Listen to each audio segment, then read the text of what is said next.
morning, good morning, good morning. How are you guys doing? Happy Saturday.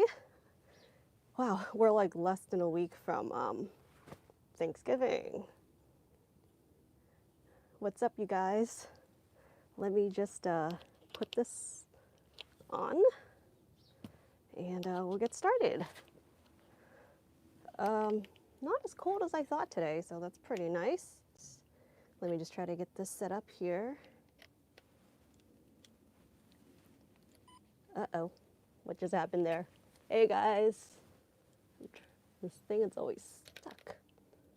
So yeah, so you guys can see I got some seedlings here. Hey you guys, good morning, good afternoon. Yeah, where are you guys coming from? Can't believe we're just like less than a week from Thanksgiving. Anyways, any of you guys traveling? Hey Mark, good morning, good afternoon. Thank you. So yeah, I brought some seedlings out to share with you guys. Danny, good morning. Good morning, good morning. Trying to set this up here. All right, we got some seedlings. And this is feeling pretty warm today, actually. May not even need my scarf. Ha. Let's see. Actually, I need to bring you guys closer in so I can read. Oh my God, I'm so glad you could join us. Placilda, so glad you can join us.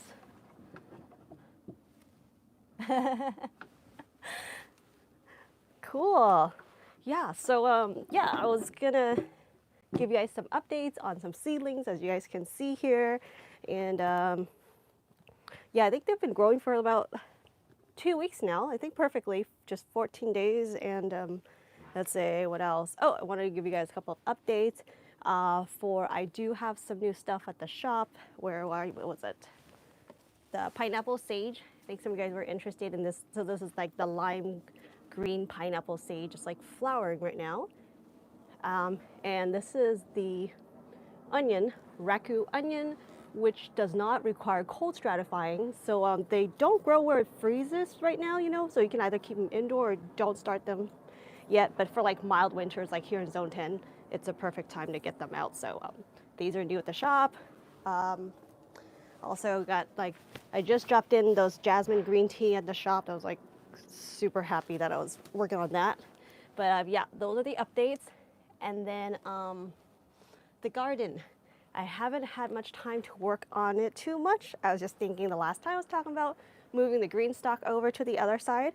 But I have to level the spot before I can put it on. But these are the seedlings. I will kind of show you guys what they look like. So I've divided. Hold on, I'm gonna sneeze. Oh, I'm not gonna sneeze. Okay. Maybe I should keep my scarf on.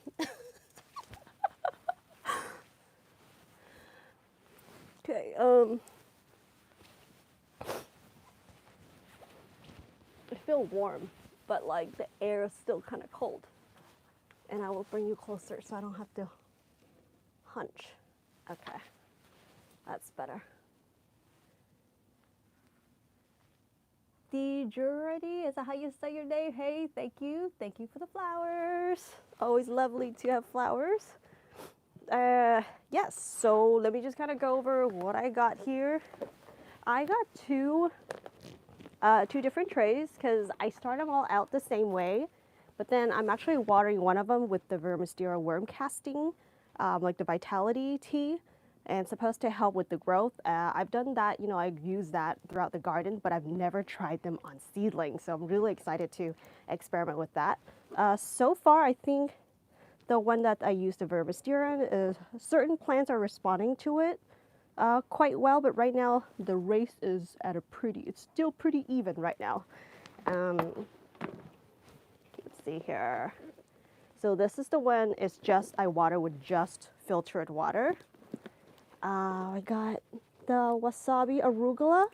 I'm surprised because I've grown like regular arugulas before, like just outdoor seating like that. This is like at a different place when there's more light, so I can just have them like sow the seeds directly in ground, and they grow so fast. But these ones are a little slower growing, and the seeds are like super tiny.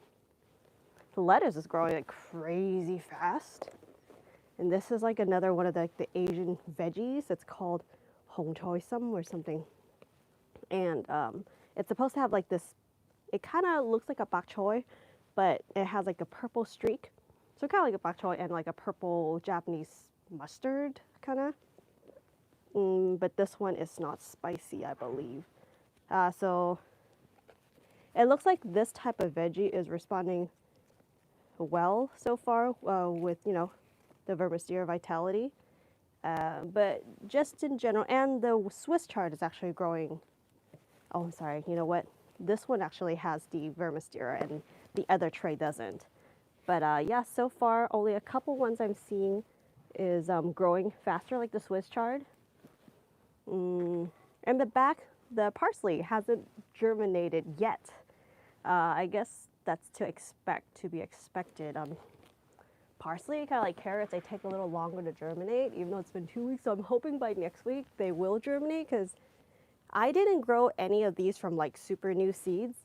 But kind of a good way to test out and see how viable, I guess, seeds are as well.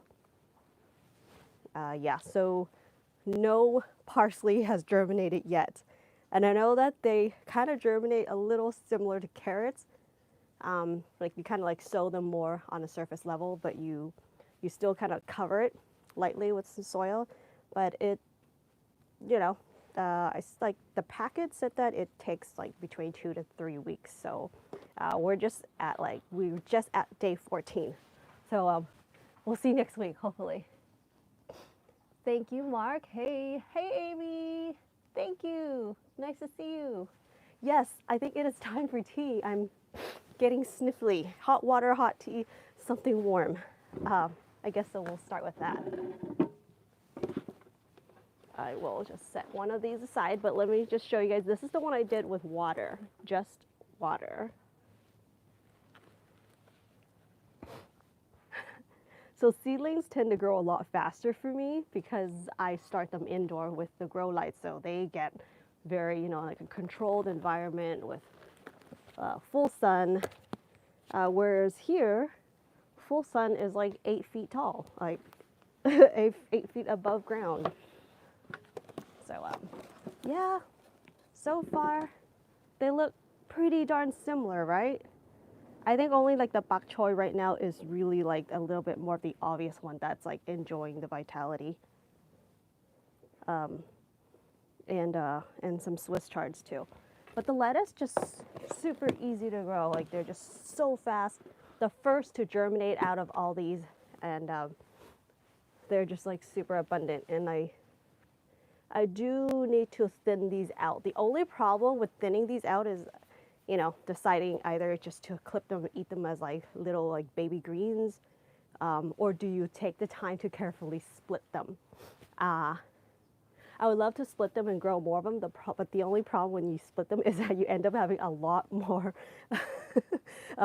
pots. I don't know where to put them. So let's get some hot, like, yeah, let's get some tea going. Let's get some tea going.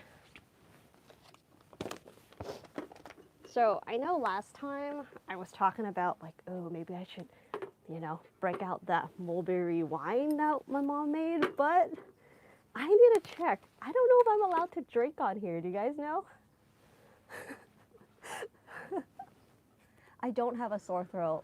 Thanks for asking. I have a little bit of a stuffed or like sniffly. I'm sniffly because I don't like the cold too much, and I'm outside. Let's see. Danny said, "Do you get black swallowtail caterpillars on my herbs?" I've seen those butterflies, but I rarely see those caterpillars. They are so cool. They are so beautiful.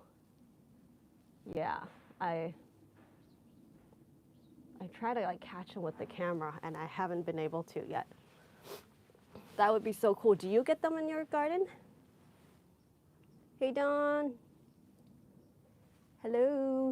good to see you. Hi. Actually, and if you do, we won't. Let's see, these shorts. Hey, hey, these shorts. Let's see. Hey, Wendy, how's your day going? What's your thoughts on saying that once you go away, you always stay like tight? I don't know. I don't know what that means. Um, see, Amy says, cold does that to me too. Yes, right? Like, it's funny. Like, when I catch a cold or feel cold, you know, to me, it's like as soon as I get something warm in my body, I feel a lot better. Or if I actually have a cold, I just constantly need to be fed, like, you know, nutrition. Like, it's just, I just need, like, as soon as I'm eating, I'm okay. I stop eating, I'm sniffling again.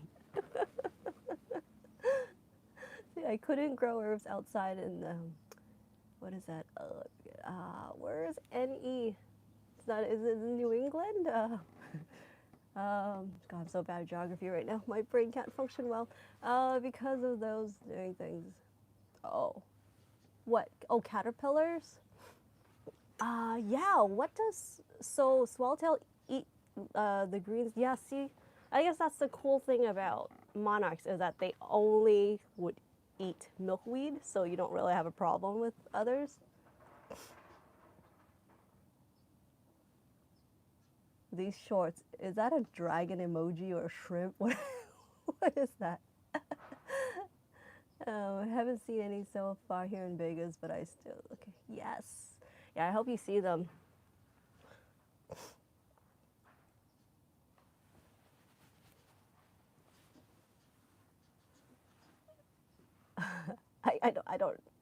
I don't know what you're saying, these shorts. See, I'm interested in hearing more about your parents' mulberry wine process. Yeah, so did a video on that a while ago. I can point to you. I'll put a link, I guess, in the description later or in the chat. But it's super basic. Like, I think a lot of people use, like, they have to put yeast to make wine, but mulberries and I think fruits or berries that have like, well, mulberries doesn't have that white waxy coating on the berry like other berries do, but generally they say that is like natural yeast, even though mulberry doesn't, but I think it's the sugar in the mulberry, and we add sugar. So seriously, it's just like two ingredients to make the wine. It's the fresh mulberry fruits and what did I say? Oh, and sugar. And she uses rock sugar. Someone asked if you can do honey. I think probably, especially probably even better because there's like, you know, probiotics in it. I don't know, or like those enzymes. I never tried before, but it's basically it's like a sugar to feed, you know, bacteria, the yeast. And we let it sit for a few months, but we have them for a few years now. Nobody really drinks them. But they're really tasty and they're like super sweet. It's like a crazy, like a dessert wine. John, do you have a mulberry tree? Hey Raz, what's up? Cabbage loppers are, oh, for the ones that eat up your plants the most. Yes. See, what kind of cabbage do I have here? I have tree collards and a little cabbage tree. And you know what? Caper bushes? Capers are actually in the cabbage family, so those leaves, they like to munch on too. And it sucks because the caper is a little more slow growing, especially in the winter. That is a pain.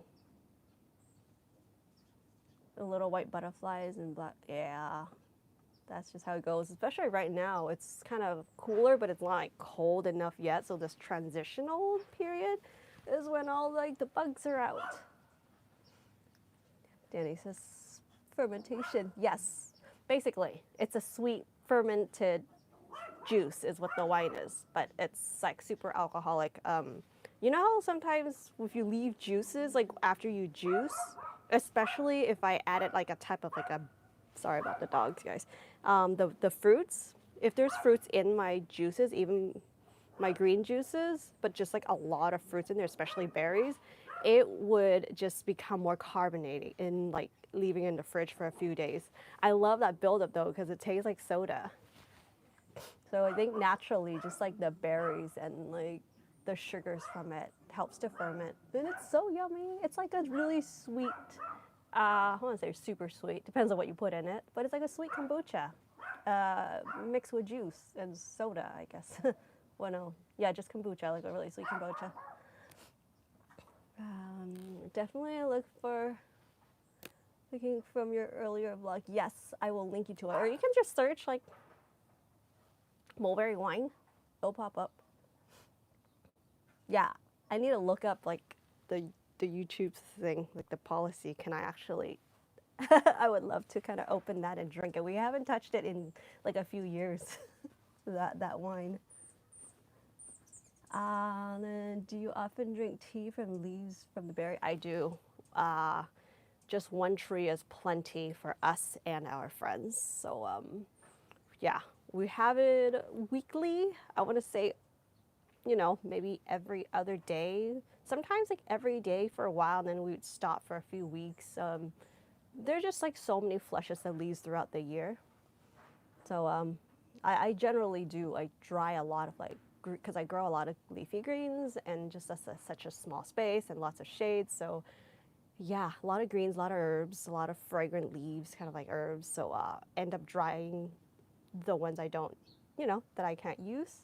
The leaves are going to turn yellow eventually, and the plants appreciate a bit of trimming. Also, they won't like shade off other plants, so end up drying a lot of them for herbs. That's awesome, Yoko. You got a big tree. How big is your tree? We try to keep it pruned, but the yard is so small that like even just like one normal sized tree is like shading like 70% of the garden. It's great for like fuchsias, you know, to grow below it, and like hydrangeas. Those are beautiful. And did you know that fuchsias are actually edible? And their berries are edible. I did a short on them. I was tasting them. Oh, they were tasty. Really tasty. Hey, Bonnie. Good morning. I gotta get my tea going. Yeah, you want some? Yeah, I will link you to that. Mulberry Wine. That would be nice, 'cause like that would really warm me up. Maybe we can play a game with the drink, with the wine too. But I'll probably like do like a quarter of a sip each time, or else you'll see a side of me you've never seen before. Yeah, I don't have the link on right now because I didn't think we were talking about it. So far, I only put up links of the new, like the plants and tea that I have on the website, in the products that you would see on like in this live thing. I also included a couple of links to grow lights because I forgot his name, something nerd, I forgot his username, but was asking about what type of grow lights I use. So I put up a couple of those like affiliate links just off of Amazon. Yeah, so I will add that Mulberry Wine link after we get off of this live. Yeah, I don't even think I tried that wine in that video. I just talked about it. It was like I was scared of like getting buzzed. What if I end up having 10 takes, you know? Wait, how to use your feet in barrel for a grape? You know, that would be so fun. It's okay. That would be so fun, right? That's a great idea. See, we don't really even mash ours in the like our wine process, but maybe that would make it ferment even faster. And I think most importantly, that's going to be so much fun. And probably nobody's going to drink my wine. I'll start with a tea bag today because I'm. Oh, sorry. I always drop things. If you ever notice, I'm always dropping things. This is just super convenient right now. So yeah, I'm doing this collab with my buddy TME.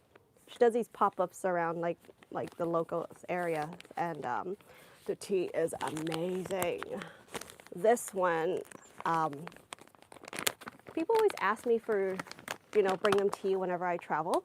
like this jasmine tea specifically. Oh gosh, and this is one of the leftovers. It's either a leftover or it was hidden in my luggage and I forgot about it. So now it's mine. And speaking about tea, somehow, yeah, I did a podcast with Bevan over at Small House Farm. And that was just broadcasted a couple days ago, I think. And I also sent him some of this tea, and we were talking about, you know, small space gardening and like a few of my recommendations for like new gardeners, what kind of, if they want to grow a little more rare herbs. Yeah, but you guys should check it out. I'll put the link below as well if you're interested. Yeah, Bevan's such a cool guy. I met him at the Heirloom Expo. I keep seeing him at like the Baker Creek catalogs, you know, but like, God, we're usually like, we're busy doing our own thing, and he hosts like the Seed Saver stand, and finally got to meet him after like a few years. Morning, Dawn. Glad I got home in time to watch this morning. Yeah, I'm glad you're here too. See, I just received the Luffa seeds I ordered from you. Can't wait to try them. Arizona, that would be fun. Gotta make sure you start them early indoor because I know it gets really hot there. So the Luffas would keep pushing greens probably if it gets hot, but it won't produce flowers until it cools off again. So take advantage of the spring. Yeah, when it's just like, you know, it's almost like, I guess similar to certain like tomatoes when they get really stressed from the heat, then the flowers will drop or they stop producing. And the loofahs as well. So yeah, start them early indoor. But good luck with it. Very excited for you. One of my favorites to grow. Like I think if I were to make a list or a video of like top 5 things, you know, I would take with me if I had to, I don't know, move off to an island or something, that's Luffa is definitely one of them because it's so practical, so versatile and functional and edible. Yeah. You can even like pick off like the younger tips to eat, kind of like the chayotes. Like a lot of pumpkins and squashes, you know, the leaves are also edible, so you can pick up like the tender, like younger growth to eat. Yeah. Years ago, my auntie used a used a barrel with grapes. Yeah, I don't know if I find in the barrel, but I think I like the idea of using like stepping all over it. That was really fun. Yeah, I was wondering, do they actually? I hope they are using, you know, clean. Wait, did they have boots on when they're like stepping on the grapes? And if they did, I hope that they were using, you know, boots, like shoes, just for that purpose. But I guess the alcohol would kill everything anyway, right?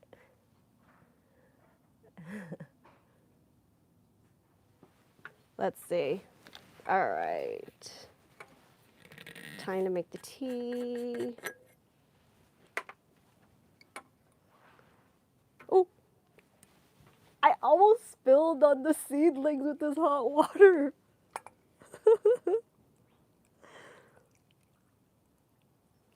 Oh my God, as I was pouring that smoke, you don't call this smoke, do you? What do you call this? Steam, the steam. Smells like jasmine. That's awesome, because I won't be able to have any jasmine blooms when it's cold, and then I get to have it when this drink.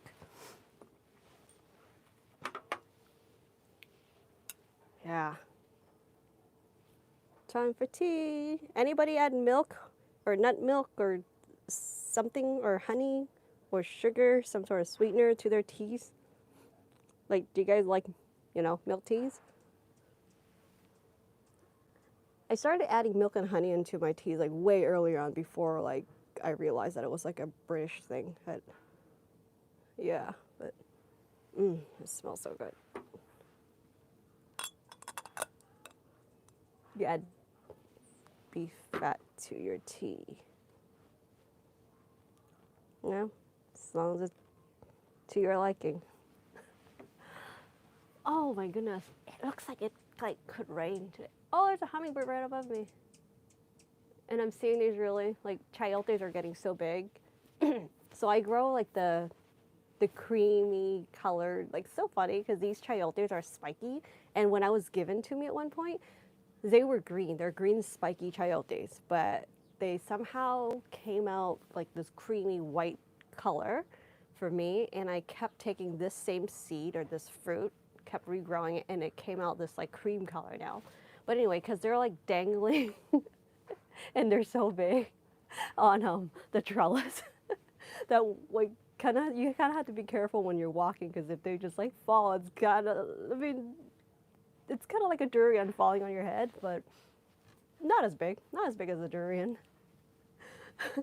I really should pick some of them, but I just let them get as big as they can. That is also I also have that up on the listing on the shop. But the chayote is cool because they like the cooler season. Well, they like the cooler weather. So it's kind of like when the other fruits or like squashes are taking a break, the chayote starts to kick in. So it's kind of good in between time. I still have something to harvest here. Yum. Yeah, that's good stuff. That's good honey done. All right, let's get some tea going. Not a whole lot of color yet, but still I can smell it. Let's see. Okie dokie. So, yeah, so you guys want to hear about, let's see, normally I start seeds indoors. I think I've mentioned that before. So right now I got one of see, I got one in the garage growing, and then I got one in like the bedroom going. Then I don't, like everything is just like set up on a timer. About like usually I run it between 14 to 16 hours, depending on what kind of greens or they are. Well, I've tried like so many different types of grow lights. There's been a time when I was like super obsessed about getting them growing in the winter as well. Like in the, because I have some like tropical plants more in the past, not as much now, because after certain ones that didn't make it, I just decided to make the garden a little more low maintenance. So, yeah, I stopped growing those certain ones. But when I did, I would move them, like I would baby them, bring them inside to like overwinter. And so that was a time when I got like a lot of like different kinds of grow lights, some that cost a little more, some were cheaper, and just to see how they work. So kind of ended up like with the two of my favorite ones. One of them is Spider Farmer, which I think a lot of people like that grow like cannabis use it. And that one's like nice and light. Yeah, so I just make sure that everything is like in full spectrum, like description. I'm not like a super technical person, so when I was doing the research of like what I need to look out for, like the lumens and the brightness, the Kelvin, stuff like that, like I did the research and like made my choices of like the ones I got. But now if you ask me, I can't really tell you why, but like I knew that I landed on those for like good reasons. And so these are the two that kind of performs like, best for me. The other one is actually a fluorescent. So the Spider Farmer is it's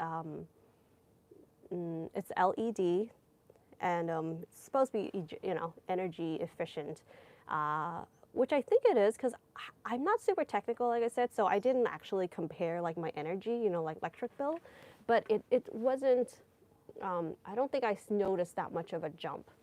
So that's kind of just how I gauge. I don't do the actual like measurements and see how much energy it actually used.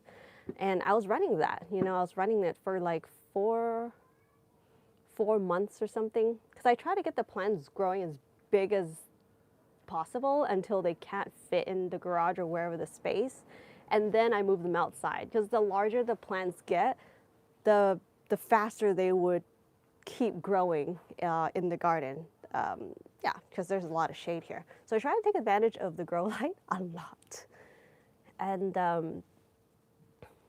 let's see here. Do you have any bonsai trees? Hey, Manny. Bonsai trees. Currently, not true bonsai, not true bonsais, but technically, well, I was gonna say the green tree collards, the tree collards, but like what actually makes it a bonsai? Like, do you have to train it, like trim it a certain way for the? Hey, Observe, what's up, Observe? Was just talking about some grow lights. Um, yeah, but I don't have actual bonsais here.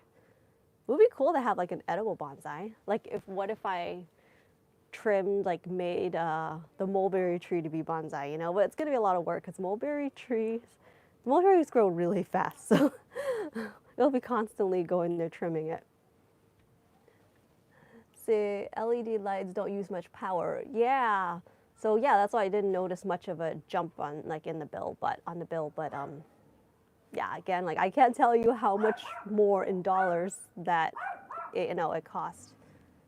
See, if you are brewing the jasmine needles, the tea color will stay light. Interesting. Yes, I do have the needle. Hey, you know your stuff. I am brewing the needle. That's why it's like it almost looked like a flavored water. Like, oh, it's starting to get a little more yellow, but yeah, it's so faint, but it's so smooth. It's funny because this is like all real stuff, but it's like artificial. You would think that because you can't really see much color, but it smells so real. You know what I mean? Like it's because I think the needle. I hope I'm saying this correctly, but I think the needle is not that as this is like 8 times scented, by the way. The classic one that we carry is 6 times scented, meaning that it's literally they would pick those tea leaves and then they would let it sit until the jasmines are in bloom, and then they would infuse it and let the tea leaves absorb up to 6 times. But the needles, they let it absorb up to 8 times, meaning they would remove those jasmine flowers and then pick like a whole new set of flowers and then let them like infuse with the tea again, and they would do that 8 times with this one. And needles, I believe, are like the even earlier growth, like super early flush of leaves, like on the tea bushes. So yeah, the color is like a lot lighter than a little more mature tea leaves. Does that make sense? Yeah. Can I do a grow light tour? Yeah, I'll make a video on that, definitely. Because just off the top of my head, I really can't remember the different brands. But I think I can kind of share that and maybe just a little bit of pros and cons of those. But the one I was talking about, the spider farmer one, a lot of them they grow for like, they use that brand for like cannabis. And when people are growing cannabis, like they take, their plants very seriously. But yeah, it just make sure I always look for some things that offers like full spectrum. So it has like, the blue, red, and white lights. And so that would help me, like that would offer like multiple like different stages throughout the plant's life. Although like I grow a lot of things, like the purpose for me to have grow lights is to start seedlings. But at one point when I was keeping more like mature plants to overwinter, I had, so I needed full spectrum. So then it could also take the flowers to like fruiting and or developing flowers and fruiting. So I ended up having those spider farmer lights and my other lights that I forget the name of. I forget that brand, but I'll find out and let you guys know. I'll link it later. But I brought in a roselle. There was one time I had like a really beautiful, there's a bird here. Hey. A beautiful roselle. I forget the specific name, but it's the one with like the dark red leaves. Looks like a maple tree. I love that plant. So I tried to overwinter that. Like I brought it inside and it kept flowering even under that grow light. But you do have to make sure, if you're like, other than seedlings, when you have like that big of a plant under, like a more mature plant under grow lights, set up reflectors or put it against like a white corner or something with white walls or something, so you really try to maximize, keeping that space really bright. So I also have another video of a while ago I did building out this really quick space for the grow lights and the seedlings. So I'll link that video also later. So yeah, so look for full spectrum. Look for the Kelvin, at least I look for something like 5,000, 5 to 6 or even 7,000, but minimum 5,000 for me. And what else? Yeah, so what's cool about the spider farmer is that it's adjustable, like the brightness. So I can just, adjust it accordingly, or even as like the plants grow, because like seedlings at this size, the ground is uneven. I picked this up and then my teapot almost fell. So yeah, so seedlings, you're supposed to keep them, like most of these leafy greens, you want them to grow like fast enough. You really need to lower the lights or elevate this. So it needs to be about like a few inches, or maybe they say like 2 to 3 inches, but I go about 6, I don't know, roughly, above the plant. So kind of have to raise the light, according to the plant's growth. So keep them closer so they can actually absorb enough light. Otherwise, these seedlings would start to stretch. Like you'll know. Like I had trouble with that because I always start off kind of like really high up, just because it's convenient for me to have the light here and the seedlings down here, so I can just like go in and like do my thing, But yeah, so that's how they kind of stretch. Let me just pick this up and show you. See how they kind of like stretch like that, but then, so as soon as like I catch them germinate, I'm like, uh-oh, let's move the lights down. Let's move the light down. But it's no problem, because when you actually plant, you can plant deeper and just get the soil up to here, so that it would really help to stabilize the plant as well. So this is not really an issue, but right now it just kind of looks a little like wobbly, but you can see that they are nice and green and they're healthy growth. Oh, looks like I sliced off a little piece of lettuce. So nice to have lettuce again. So yeah, that grow light I've been using, I think it's going on full 4 years already. So is it going on its 5th year? I think I got that in 2020. Is it March or October of 2020? Something like that. So it's still going well. And I use it religiously in the winter, but usually I have the grow lights on like throughout the year, because right now I'm either using it to start my greens, right, things from seed, or I am propagating. And, so I do some propagation for my online shop. So yeah, so I'm constantly having the grow lights on. And the other one that I use is the Vivosun T5, and that one's actually fluorescent. It's also full spectrum. The top, I feel like getting a little warm, but it's not unbearable to the touch. They say that it's like, it's supposed to be low heat. I don't know how low of heat it's supposed to stay, but because it's also like, that's like the only fluorescent grow light that I own. So I can't really tell you if that one is considered more like a cooler fluorescent grow light than other brands, so I don't know. But LED wise, definitely they run cooler. But what I really like about using the Vivosun, specifically for seedlings. So it has like 4 long strips, kind of like bulb, is that what you call it? So they're like 4, and there's 2 switches. So each strip would, each switch will control 2 of the light bulbs. And what's cool about this one is that if you want to kind of have like a whole row of it going, there's an outlet in each of these grow lights, so you can connect them all without like having like to plug in the direct outlet every time, like for each light. So that's really cool, because there was one point I was thinking of taking up like just one long shelf and have the grow lights go that way. That's why I got that one. Also, that one specifically I use for seedlings. I just think that, I guess for the price, you get 4 strips. It's quite wide, so it covers a good amount of surface. And you know how seedlings need like a lot of light.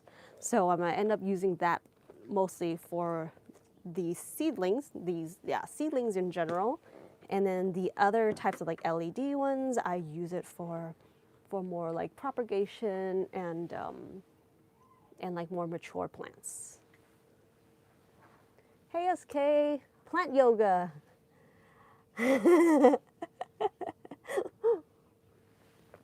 I do like to do some stretches and stuff around here. In fact, I was thinking I have like a long strip here. I can do lunges there. And you know what would be kind of fun is like if you did workout with, I don't know, carry like the most expensive plant on you, or have like, I don't know, I want to say the most dangerous, like, I don't know, like a heavy tool that you're afraid to break.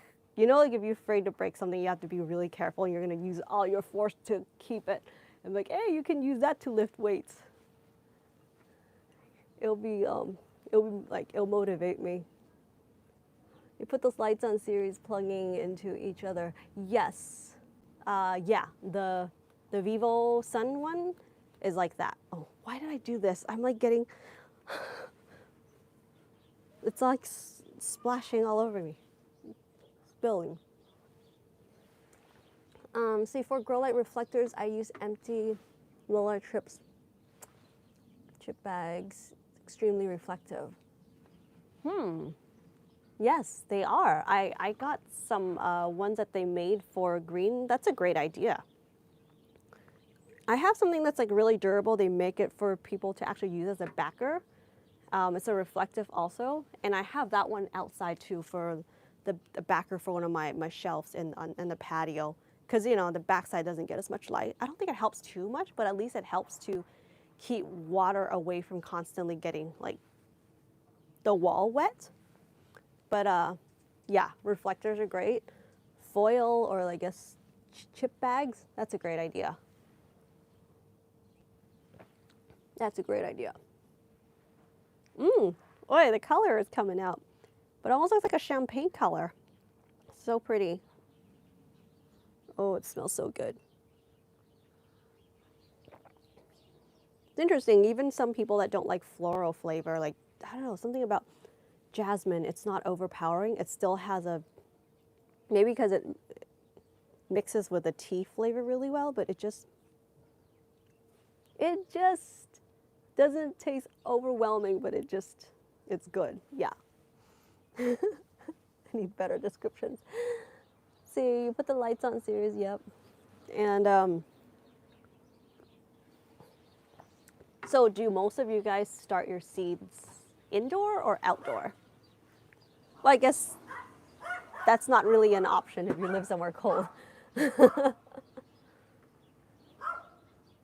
Oh, all right, cool.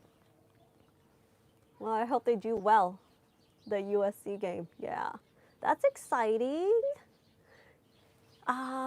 Yes, you can also check out the farmers markets. There's so many around.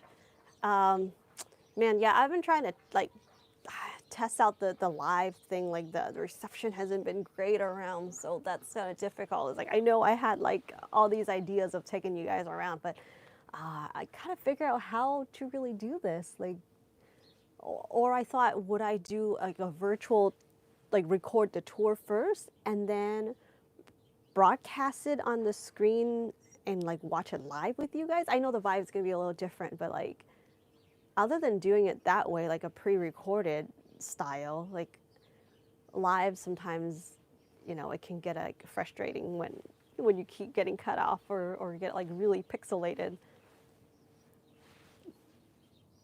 Yeah, definitely check out the farmers markets if you get a chance. I always like to go to nurseries, especially if you're taking a road trip or flying. You're allowed to pack plants on the plane. So yeah, I love going because like it's, you know, everywhere they sell things differently, especially made more towards like specifically, you know, catering to your climate. So it's nice to go out and see what other nurseries offer. That's always the fun, like the really fun thing for me when I'm like out of town. car window shade reflectors. Yes, yes. Yeah, I mean, especially if you have ones that you don't use anymore, that's a great idea too. I mean, it really is just anything that reflects. Um, yeah, but suddenly I'm thinking how we would use the car as a dehydrator in the summer. We would keep, like our tea leaves and like herbal, like mulberry tea. When we have like so much of those leaves, we would just keep them in the car for like even a whole day. They would start to get pretty crunchy. So by like day 2, day 3, definitely they're done. Like, okay, I'm back. Okay, so typically indoors early spring, starting with smaller clay pots as they hold moisture well, then the larger pots before planting. Yeah. So right now you're taking a little break. Thank you, Jason. Thank you. I'm like, oh no, the world's ending every time when I get a bad connection.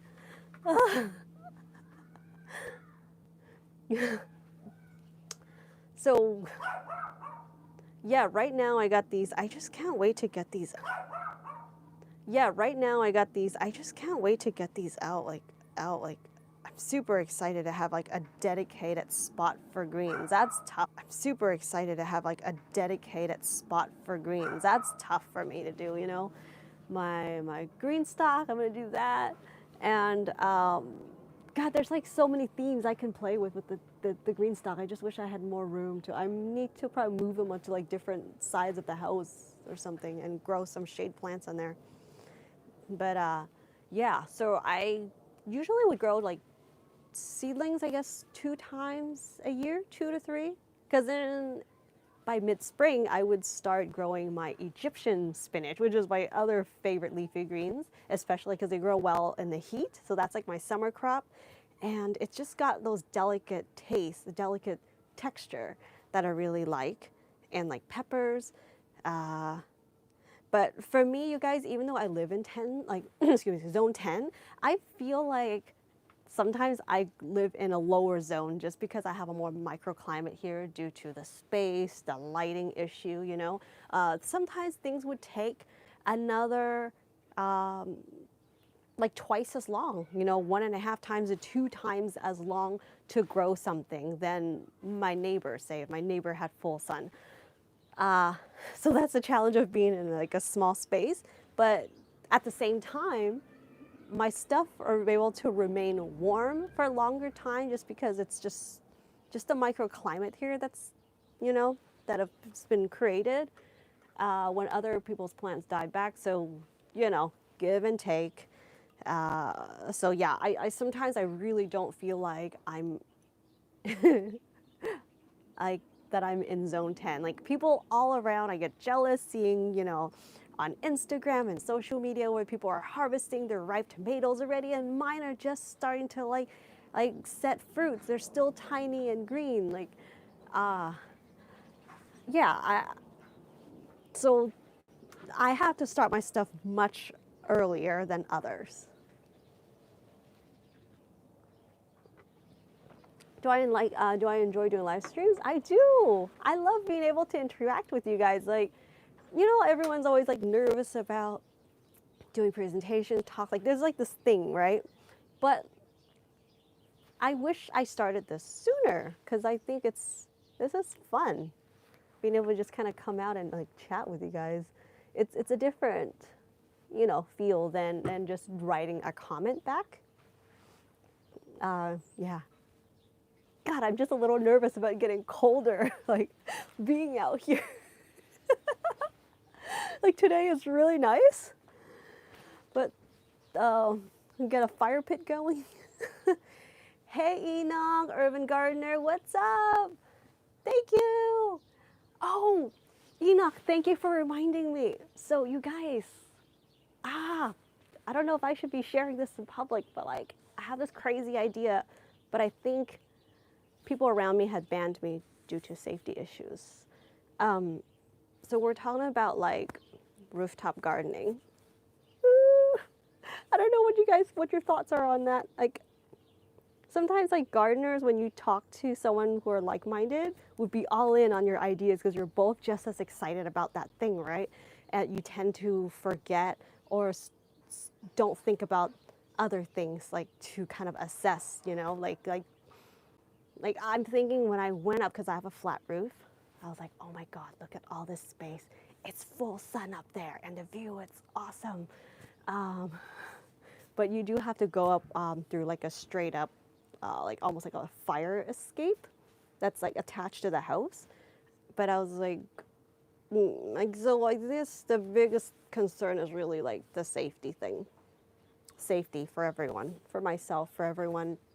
I don't think anyone's really going to go up there but me, but it's still just a safety issue. Like even though I love climbing and I'm very careful, but you do increase the chance of things because you're doing it so often when you're growing a garden. And also if I'm away, it's you know, I would have to shut down that garden, you know, like I'm not going to allow anybody up there. And then I was like, hey, but what if I reduce my times of going up there by installing like solar irrigation, so that you can like put a bucket up and you just fill that bucket up with a hose, you know, whenever it empties. But I don't know, like, is all that worth it? It's worth it when things go well, you know? So, and I also have to kind of take into account of like other people, like be considerate of them worrying about me too. So I don't know that. So with all that kind of like going through in my head and talking to everyone around me, I was thinking, well, I did have this idea of growing in the parkway, so maybe I should just start from there and just see how I feel about that later, or just forget about it. Yeah, I mean, there's always the parkway, you know. So what do you guys think? Zinnias?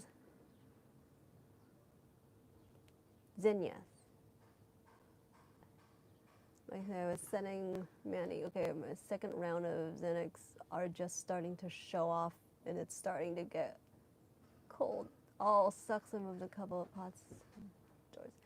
Well, yeah, I hope that you can get them, you know, especially when they like already are in the flowering stage. It's pretty easy to keep them flowering. It's more like when they don't have any flower buds yet, it's a little harder. You have to make sure you get like the right brightness and all that to keep them going. I mean, to get them producing. But since you already got them flowering, if you have like a really bright, like a sunroom or yeah, or grow light would get them to continue blooming.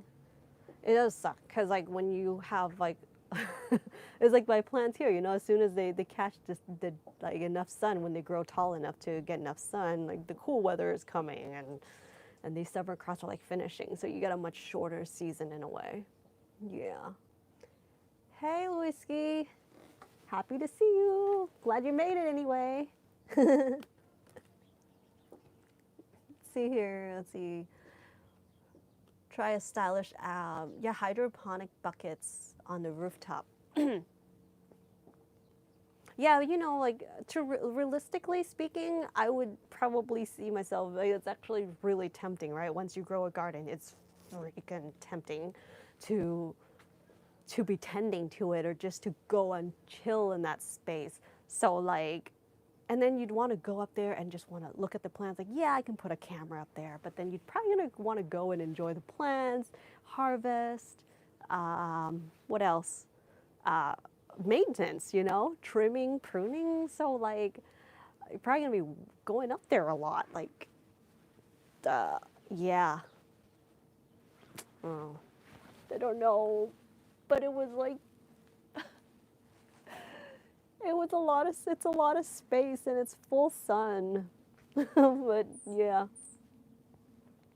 Yeah, Luisky, we were just talking about, well, I was wondering what your thoughts are on rooftop gardening, just because I might have the opportunity to do that. But the biggest concern right now, I think it's like a safety reason. You know how everything goes well when it does? Well, except until it doesn't. So like safety is a factor, even though like we're like, you know, whenever you're really into something, you get super crazy about it, but you tend to get very narrow-minded and you don't think of other factors. like safety. Yeah, but so I don't know. I might put that away for a while and focus on the growing in the parkway because there's a lot of sun in the parkway too. And it's definitely much easier to get to, and you know, people in the community can enjoy it. Hey Raz, you've never seen? Okay, I still have. Sometimes like I get like pushed up. Like if there's like when you put up like a super chat thing, your comment like stays up there, so I can really see it. But like right now, these chats, it's just like I can't even talk. It just like moves up and disappears, so I only catch like part of what certain like lines, and then sometimes they don't make sense. Let's see. Raz says I've never seen this before, and I think he said something about peppers, and I can't see it anymore. Middle November, climate change. Yes. What's going on in Indiana in middle of November? Oh, I heard that there's been snow up in East Coast already, huh? Like last week. It definitely, the weather is definitely changing. I don't remember November being, I think we have slightly warmer early mornings right now compared to like the years before, but we don't get down to the mid or low 40s here in November. That usually happens in like late December or January, like true deep in the solid winter time, you know. So it's definitely feels like I'm walking in a refrigerator by 6 p.m. That's not normal for Southern California. See, in my part of the country, we have an invention for elevated surface safety. I know. I thought of adding a railing as well, but I think the just even the part about I guess climbing up because it's a straight like a fire escape kind of ladder, but it's like straight attached to the wall like of the house.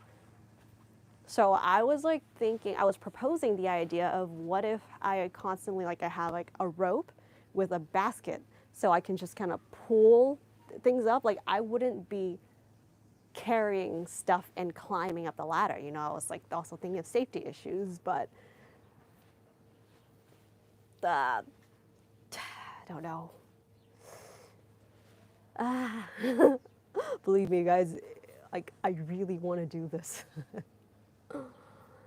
See, last spring, 2023, I planted cucumbers and cherry tomatoes, saplings. Oh yeah, patio picker. Yes, or I can keep building the existing space even higher and use pickers. That's true, because I really don't want to get on a ladder that's too high, you know, especially like constantly. Like, wouldn't it be cool if you just build, you know, what is that ladder that like runs on a rail, kind of like Beauty and the Beast in the library, like an old library, you know, like then I can put things up really high and maybe you can strap a belt on for safety. But yeah, you can keep growing higher than what I have right now. Pickers are good. I actually need to get another tool to like kind of like a saw with a extended pole that has like a saw on one end so you can like trim like the higher branches instead of getting on a ladder. Because right now I have an extended pole with the clipper thing, but I think I need the one that actually like cuts branches like saw. Yeah, definitely some things need some pruning. Like when I'm saying I'm like looking up, I'm actually looking around at these crazy plants, these trees. Rooftop is probably good for plants that are like a lot of sun. I know. I was like, maybe let's see. Let me finish your sentence. I'm like getting excited about it. Okay. What plants can tolerate that environment? Yeah, because we normally don't have that strong wind out here, but the wind recently has been a little stronger than usual. So that is a bit of a concern too, growing that high up. But I was thinking, hey, maybe you don't grow things that are too tall, you know, like if it's like a indeterminate tomato, you can clip off and keep them kind of like short and wide, let them kind of spread this way, you know. But I was like, oh my gosh, tomatoes, eggplants, zucchinis I love, but they need a lot of sun and they're like huge, right? These plants are really want to spread. So like, if it's not the roof, I'm probably gonna do it in a parkway. But like fruiting plants, flowering plants, but fruiting plants particularly would appreciate the sun. And then when if I grow it up there, things would grow at their normal rate. You know what I mean? Like you do everything you can in the garden when they're shaded. You're like, why? Like you question yourself, like, what's going on? What's wrong? Because the things are like, it almost seems like the plants are not really responding. Like, you know, they're growing slower. But once like the sun angle shifts as we move towards like closer to spring and then like slowly to summer, they're getting more light, and all of a sudden it's like, whoosh! Oh my God, it's magic. The sun is magical. I would be afraid to garden on the roof due to maybe causing leaks. Yes, that's also a concern. I did propose this to like someone who came out to look at the roof, and he's like, well, you know, you have warranty. That's true. And he said it was safe to grow a full-on garden up there, but I guess so, and you can put a rail up, but it's like, I guess going up there, all that, it's just, I don't like it when people around are worried about me too, you know? Oh, hummingbird! The birds will eat all the fruit first. Oh, don't say that, don't jinx me.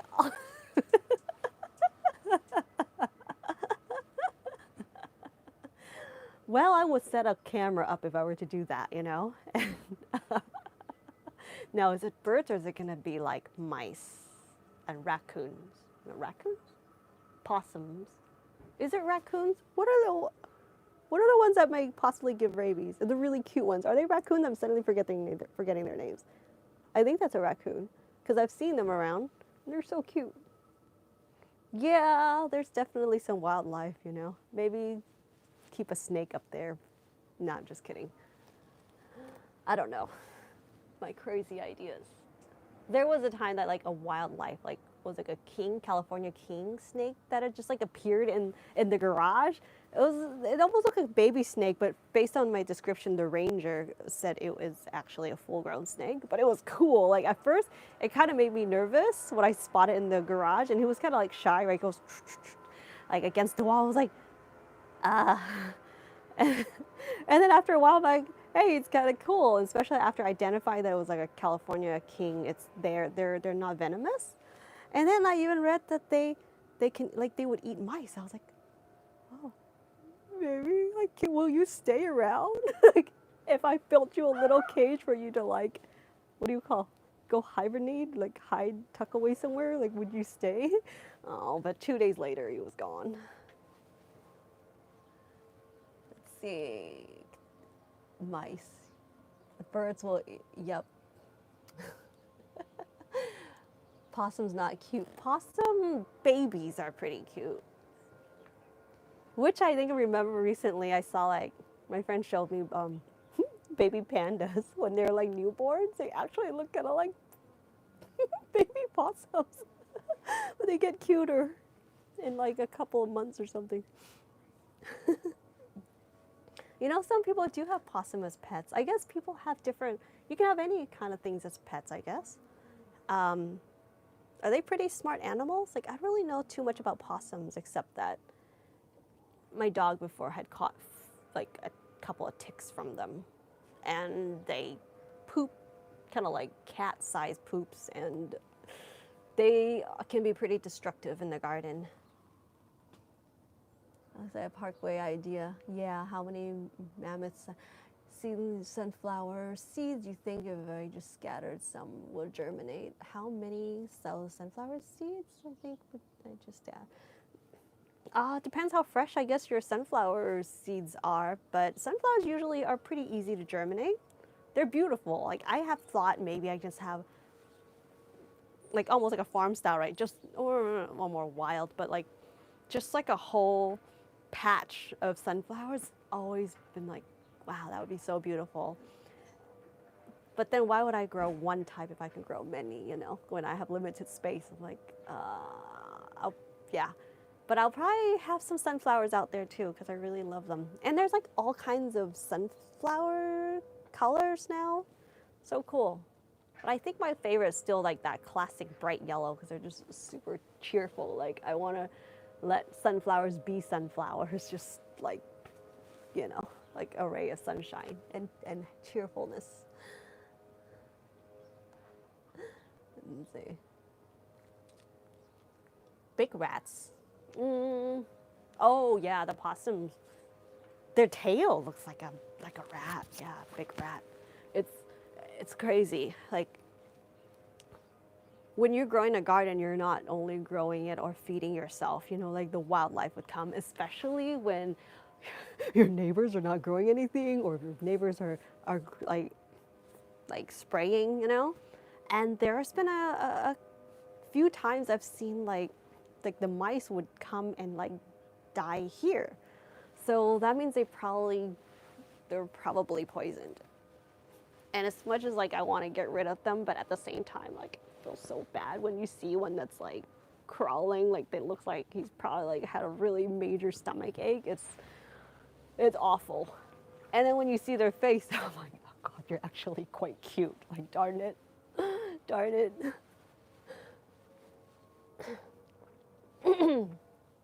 Excuse me.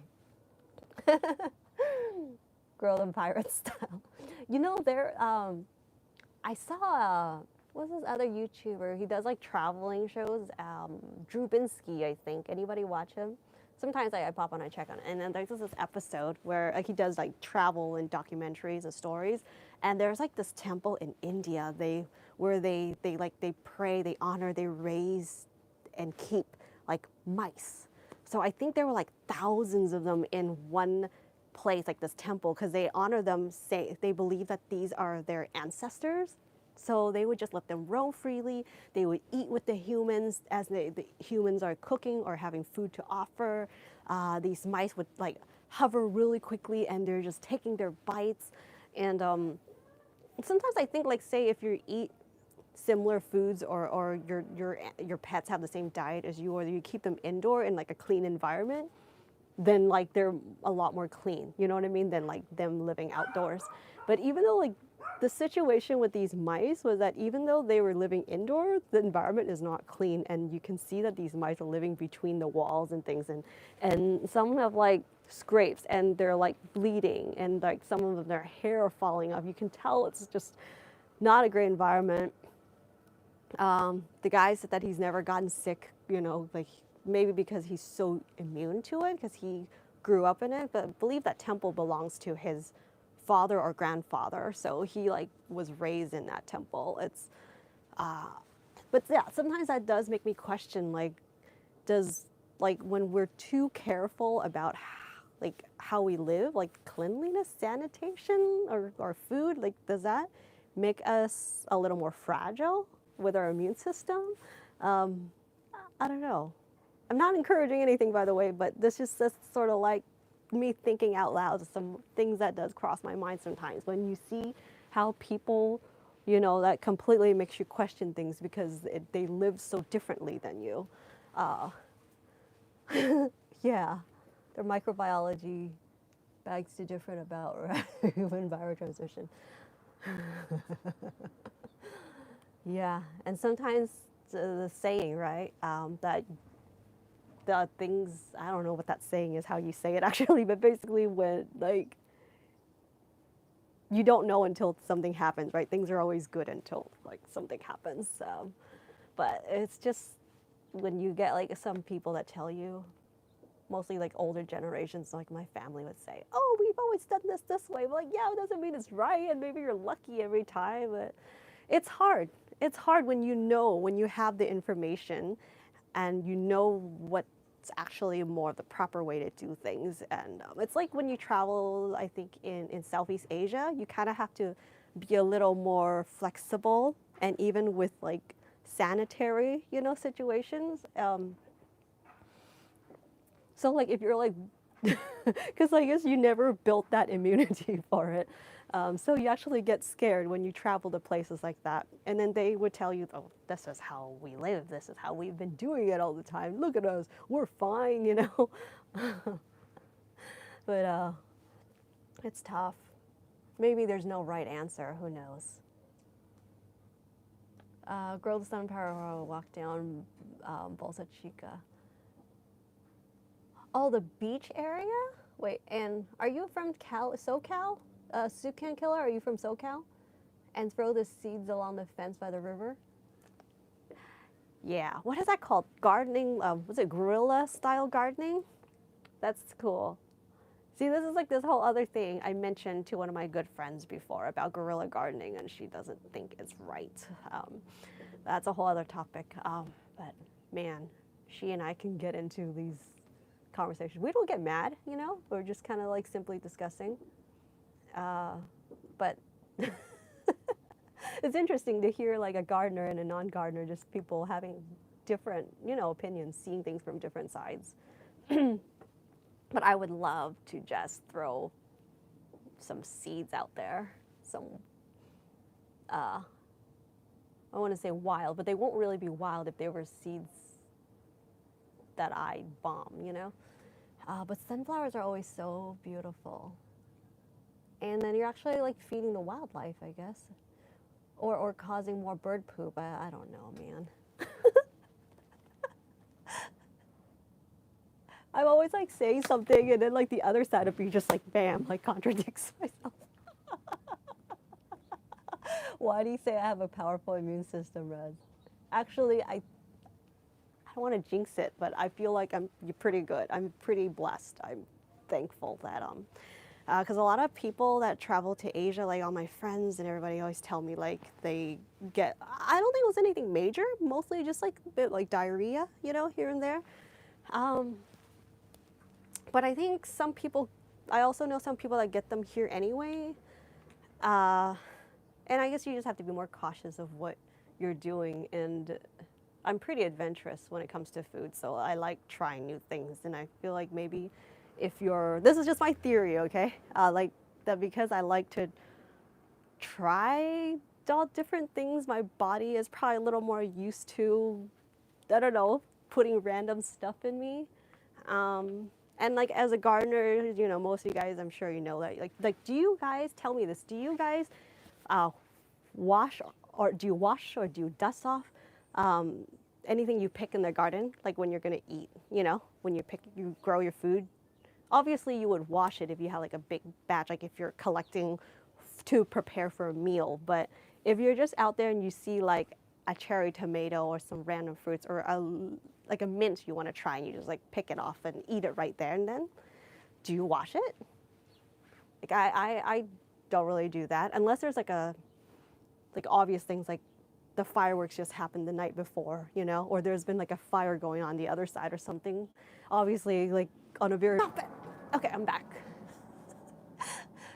I don't know how they can get interrupted. Like the modem, the router, it's just like I don't know, I can't count, 10 feet away from me?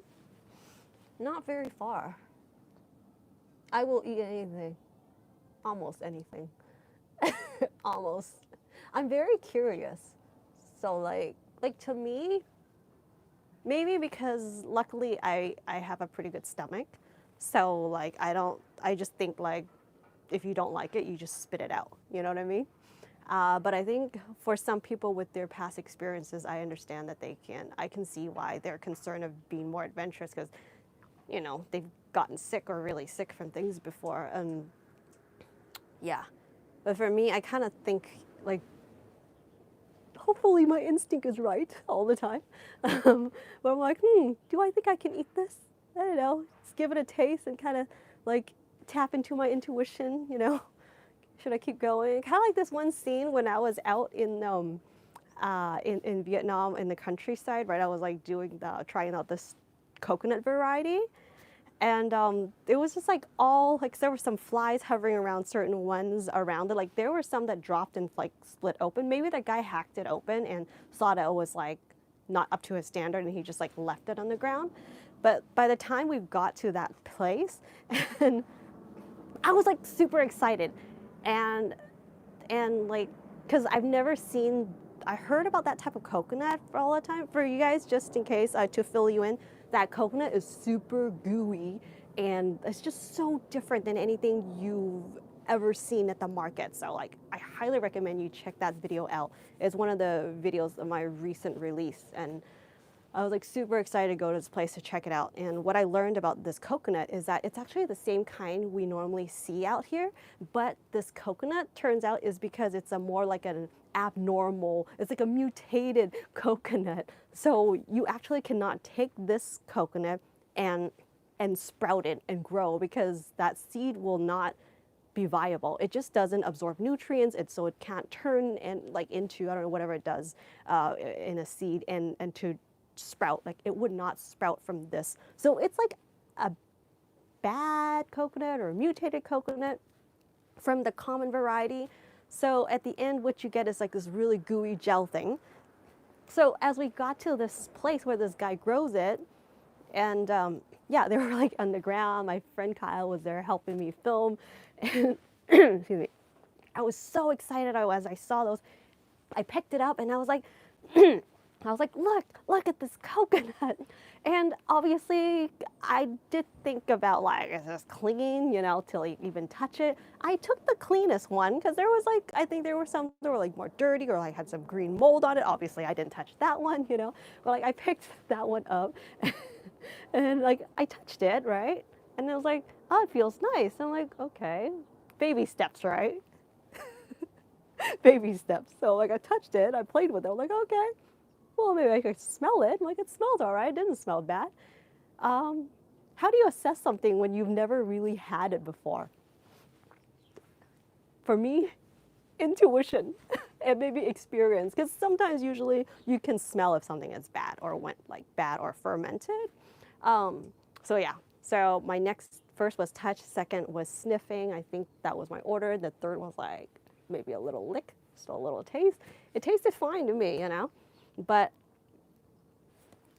yeah, but I thought, you know, just in case, because it was in the ground. I don't think it was in the ground for that long, but flies and bugs can really like swarm in very quickly. So yeah, I ended up spitting it out after I tasted. Sorry, I went on that tangent there. I don't know, did I technically eat that? I didn't swallow it. I chewed and like it was in, I was like tasting it really well, but I ended up spitting it out.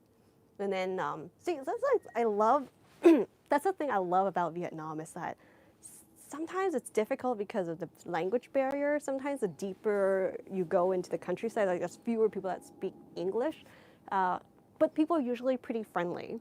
And when I went there, my plan was to go see those coconuts. Like the best thing that would happen, like it would work out if I could go see the place where they grow it, not just where they sell them, you know, but where they grow them. So we were asking around, and all of a sudden this guy was like, oh yeah, I grow it. Like he has a shop that sells it, but he's like, I grow it. Come follow me, you know, in his motorbike, and you just like follow him to his house. So literally some guy's like backyard, and that's all he grows. And it's so cool because they literally would have to take the non-mutated, the normal coconut to grow that tree, that coconut palm and then that coconut palm would also have the mutated genes, so that one tree can produce the normal coconuts and the abnormal coconuts. So like, I don't really think they know how to explain or know what's going on, but like with like the science behind, like the reasons behind it. But when I like researched it, it was super fascinating to me. Like, it was that moment when I found that out. It was so cool. I was literally getting chills, and I was getting really excited about like, just like, wow, this really bizarre thing that when you think it's like a whole different variety, it's actually a mutation of the normal coconut. And they cost so much more because it makes them more rare, right? Kind of like variegated plants. Remember that time during COVID? Well, y'all, you know, you guys we're all like gardeners, mostly growing food. So I don't know if you notice this, but the the houseplant community was going crazy over these variegated plants. Any plants with like some white leaves, like the Monstera was like one of the really big ones, right? Which, by the way, the Monstera fruits are edible, and they're pretty interesting. But yeah, so they have like streaks of white, and actually the white is like the more albino. It's actually, there's no chlorophyll, so they'll grow a lot slower. They'll get burned easier. There's no like sun protection on them, right? I forget what I recently, are they a mutation also? It's something that goes on with them. But so I don't know. Would you say they're even though they're mutated, or they're like, that makes them more rare, so they're more expensive? They are really beautiful, the variegated plants. But like, does that mean they're like not as healthy because they're mutated? I don't know. I don't even know why I started talking about variegated plants. And in the morning when I water, sometimes I forage and rinse vegetables with the hose before I eat. Yeah. Yeah, I love to, like, when I prepare my juices, I would pick a bunch of greens here. And yeah, I have a filter. Yeah. For like the whole watering system here. So just wash stuff outside, you know, if things are from the garden, or if I know that things were like, you know, grown organically, safe enough that I can trust, I can, like, you know, use that and water the garden too. Or just water in the high point, and then just let the water slowly kind of like drain, run off, and water the plants and like underneath on the lower points. Never going to live that coconut sampling down. It's on video. Never going to live that coconut sampling. I don't really know. What are you saying? Never going. Bonnie, what? I definitely didn't eat that coconut. I think I showed more of like the deleted scenes on Wendy Unscripted, or like a little bit of the last scene in that video, because I thought some of you guys would be commenting like, ew, don't eat that, you know. Sometimes I get carried away when I'm like really excited about something. I'm like impulsive.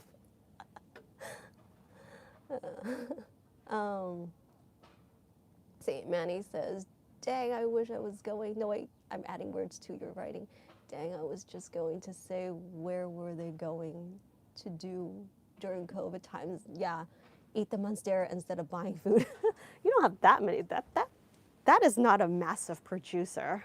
The Monstera, and they have to get like really big in order to like get the fruits. And then those fruits, you can only safely eat them when they fall off, because like the shape of it's kind of like a corn, right? It's kind of, and then each one, as like the outer shell kind of flake off one by one. That interior, that's the part that is safe to eat. So it might take a couple of days for that whole like fruit to completely flake off. So you can't even eat that one fruit all in one sitting. It's definitely not going to be enough to feed you full. And if you have the variegated version of the Monstera, it's going to grow so slow. And those people who are spending that much to be buying something to enjoy indoor, they're not going to be growing it outside. And indoor, I was thinking if you had like a really badass system, you know, like a grow light and a setup, and have like a really tall, like maybe like a slope roof, I don't know, ceiling, you can actually grow that plant and have a fruit. God, that would be so fun. Yeah. I don't know if there's any variegated Monstera that's fruited yet. I actually have the Thai constellation. My friend had talked me into getting one, so that was my crazy splurge at that time. And I got tired of taking care of it for a while because it was like, it cost so much. And whenever I was traveling, like, you know, if I could, that's what I did. I carried that baby around, like took it with me on my traveling, and like I just got tired of doing that. So that plant is looking pretty good again. Actually, it's like right here. I need to take it back inside, but it's finally growing a little bit. Hey, Mark. Whoa, crazy. Thanks for helping. Thank you, Mark. I appreciate it. It's crazy how the super chat thing just like pops up right in front of everything, like spot on. You like for sure won't miss it. Thank you. What does the three mean on there? I don't know, but the emojis are adorable. I feel like it's my birthday.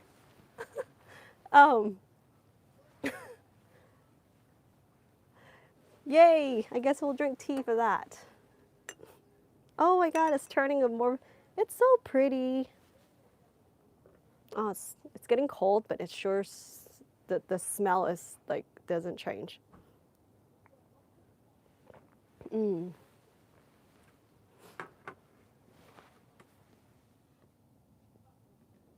Ah, yeah. I hope this is all helpful to you guys. It's all fun for me.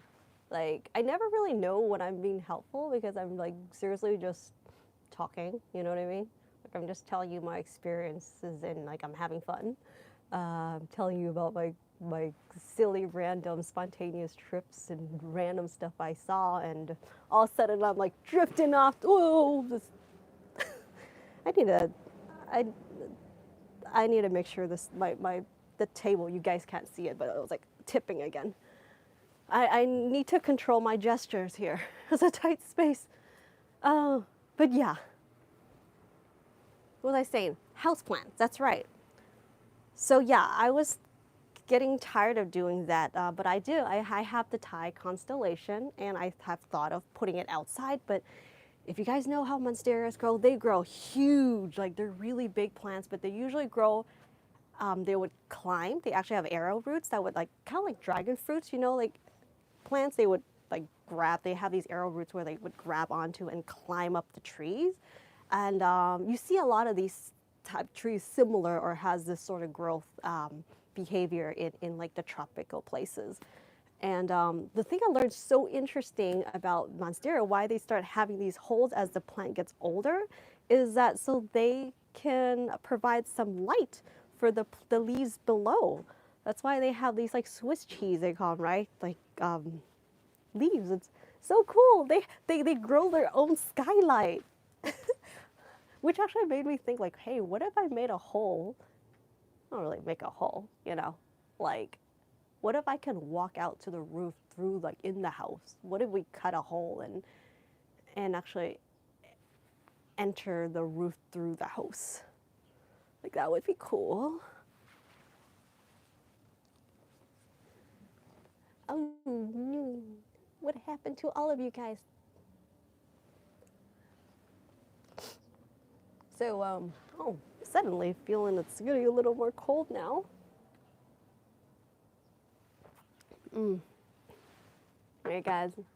I think I'm gonna stay for. Oh, actually, my we were supposed to be somewhere a little early, but I think we got pushed back. So I can hang. I can hang for another half hour. So, yeah. Oh my goodness, the weather is so good right now. The lighting is perfect. Are you guys cooking? What are you guys doing? What's up? Like Thanksgiving. Um, oh my gosh, it's coming up in what, 5 days? 6 days? 5 days? Um, Anyone traveling? In am I still live? Yes, I am. Okay. It's just like, what's going on? Ah, there it is. Okay. Hey, Dawn. Let's see. Anything additional to share on your seedlings? They look pretty healthy. Thank you. Yes, my seedlings. I am pretty much growing. There's this other variety. I found those seeds. Oh my gosh. I'll have to show you guys next time. And I should really start on those seeds. So there is one or two more types of seedlings I really want to start out. And this is like a unique one that I got on my trip. So yeah, I'm really excited about that one. I think I'm not gonna share too much about it because I also don't know too much about it. But I'm really excited to get that going because I believe that one should be a more cool weather crop. So that's the other one I'm gonna grow. But other than that, I think this is enough for my space. Like I have 2 of these trays for now, and I think I'm gonna focus on getting these up in the green stock planter so I can really have a really nice tower. It's just crazy how many plants you can stuff out in that planter. So I'm really excited to do that, just to have like an array of like this tower of greens that rotates and I can pick my greens. You know, I really want to grow daikon radish and carrots because I got some special carrot varieties, but I don't have sun. I don't have enough there. I don't, there's not enough sun. Oh, and I've never actually been successful growing, like truly successful growing carrots. I end up using the tops, which are great for juices. They're really nutritious. But do you guys have any tips on carrots other than sun? I know they say that carrots doesn't need as much sun, you know. Kind of like I grow beets quite all right here. They just take like almost twice as long, 1.5 or 2 times as long as someone putting in the sun, you know, growing with more sun for beets. But with carrots, I haven't gotten it down. Yeah, my carrots doesn't get, I don't get those nice long carrots. So I was thinking maybe I should cheat. And maybe it's I don't know. Either I would cheat this easier route with like growing like French, is it called like French carrots? Where they're like the little shorter ones? Because that would grow like, do really well, I think, in like vertical planters. But if I fail at that, I would feel terrible. Because I'm thinking in my mind, like those little like shorter carrots should be easier to grow if I can't grow those. Like I'm scared. Like I'm a total failure if I can't grow those.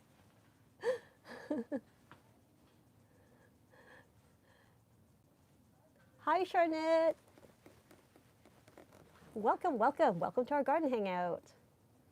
Looking forward to seeing the next round of seedlings. Did hear correctly that someone is expecting you to close down the beautiful area behind you? Or just tall growth? Wait, what? What did you say? Did hear correctly that someone is expecting you to close down the beautiful area behind you? Not sure what you mean. You mean like that craziness there? The purple ube, the yam is growing, or? No, I think everything is fine so far. Just my close friends and families who love me so much are concerned about my safety of growing a rooftop. That's the only kind of thing that's going on right now. See, my sister grew them in buckets in full sun. Maybe the Parkway Project. Yes, SK. I think the Parkway Project is a good idea because I still get a lot of sun. It would make the front look even bigger from like, you know, adding the parkway, the extension. The community can enjoy it, and there is sun. Did I mention that? There's sun in the parkway. Although there's also like a few fruit trees I want to put in the parkway. I really, like if I were to do that, I would really have to make sure I keep them small, like maybe 6 feet at most. Otherwise, they're going to be shading the lawn where I have the other plants. So, gosh, there's so much. Like, I got the pomegranate. I got a really delicious variety of, is it called black? Is it called Persian? Is it Persian mulberry? They're like black, the tiny little things, but oh my gosh, these ones are the most delicious mulberries ever. Like, I tried these out at my buddy's place on his property and they were so good. Like, I don't think that one is not an ever-bearing variety, but each one of them really tastes like a pop of candy. It's so delicious. So I want to grow that one. I really want to grow that one. I also have a Suriname cherry. I love that fruit also, but and then I want to put the moringa out there as well, because last year or 2 years ago I put a moringa out there. It didn't make it during winter. Usually you think they're dead moringas, you know, but you chop it off and then it'll like come back up in the spring. But this one didn't. I think it was too massive of a move. And then the winter here, we get a lot of rain. So it was probably a poor drainage issue because I transplanted the 15-gallon. So you're literally digging like 2.5 feet down. And there's like very clay base. Our native soil is like very like heavy on clay. So probably it was a drainage issue that like killed the moringa. But yeah, moringa or a dwarf moringa, a Suriname cherry, did I say pomegranate, mulberry? What else am I missing? I mean, that's plenty. And then other than that, like I want to grow like zucchinis, eggplants out there. Maybe simple herbs. I don't know, but those were the things that are on my list.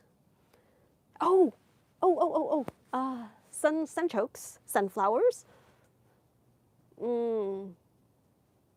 Yeah. Not sure. Maybe ginger. I don't know. I think if it's ginger, I would have to build up a little bit higher because I really want it to grow in like better soil when I'm like eating directly, like the rhizomes, you know, not just even harvesting the leaves like on top, but it's like in the soil. So I feel like something like root vegetables, I might have to build a little bit of a higher raised bed for them. Because right now my idea for the parkway is to just reuse like reclaimed wood. My trellis that I picked up used a while back, it's got good use already. It's like a small little planter. I thought it was like narrow enough for my space.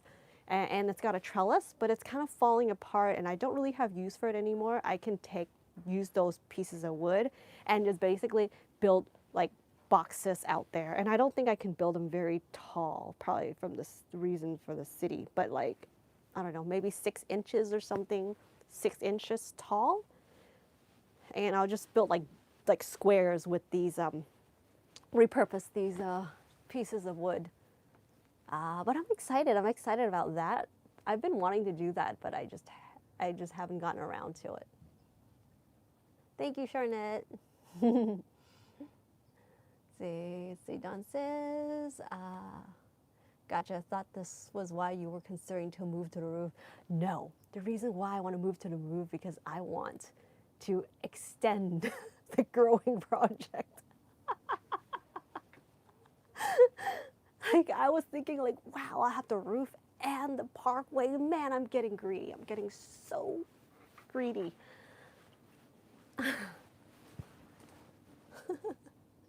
Infinity blessing. Hi, Martha. Thank you. Yeah, Charnette says, can you cook? I can cook. Anyone can cook. Do I cook well? I'm not consistent. Actually, the thing with me with cooking is that I'm very experimental. I hardly ever follow exactly, you know, like following the recipe. And I like to, only once in a while, I would actually go pick up ingredients where I like want to make a very specific thing. But usually I would like use what I have and maybe pick up a few more things that I need to kind of think like it would go with it. But like, it's strange. Like some people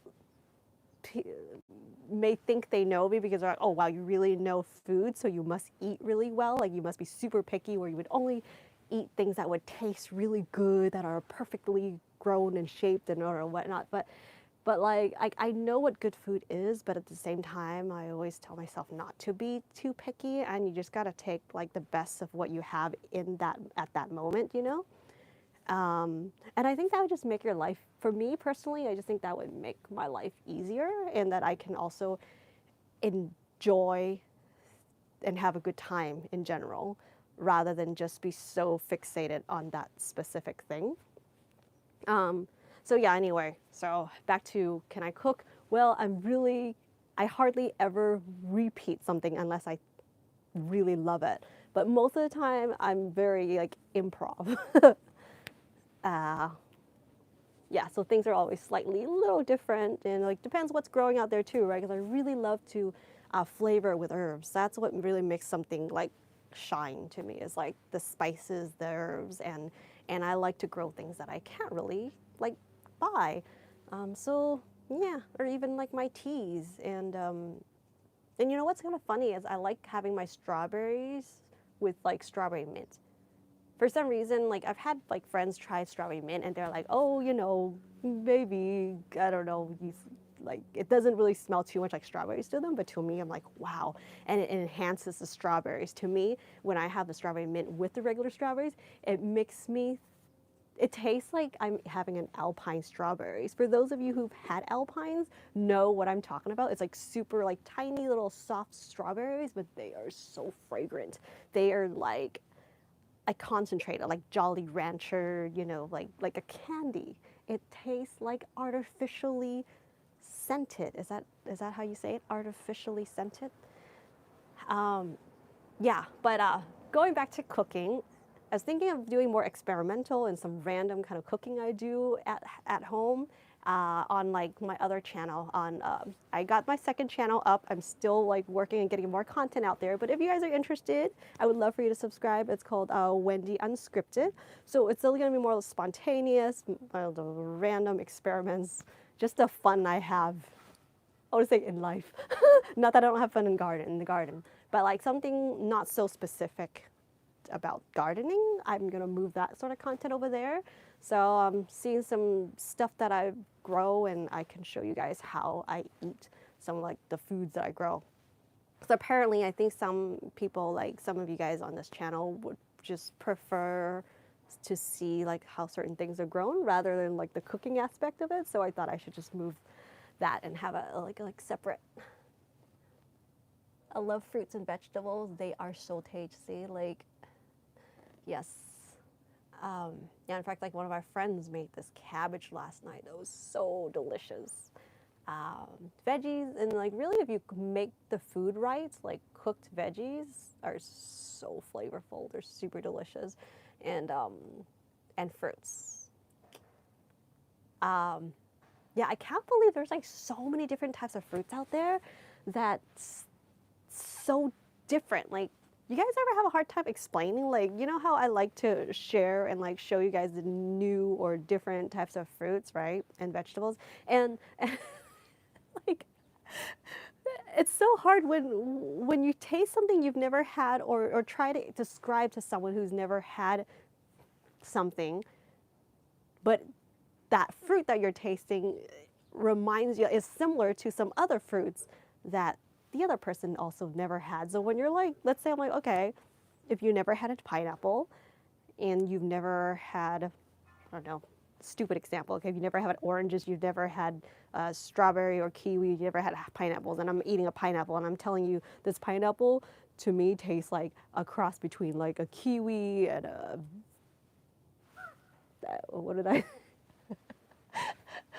a kiwi and a mango, or an orange. And it's like, I think I need to learn better words to describe things too. I need to learn more words to describe things, because it's like if you never had something, it's hard to like tell someone something they've never had to use as a comparison. But like tropical fruits are really complex, and that's what I really love about tropical fruits. Like it has like a really complex and brightness to it. Like it's super pungent. Yeah, I still like, don't get me wrong, you know, like I think this is the season for apples, and you can have like the most delicious apples, especially if you're from the East Coast or Pacific Northwest or cooler places like Northern California. You guys have like the most amazing apples. Yeah, but it's just, maybe it's because personally I grew up, you know, like being very familiar with like jackfruits, you know, like the smell of it. It's like so overpowering, but like I love it. Hey, what kind of bird is that? You guys hear him? He's like, oh, it's a crow. Oh, is that how crows sound like? I just saw him fly away. Crows are big. That's a really big. There's two. Oh my God, they're really big.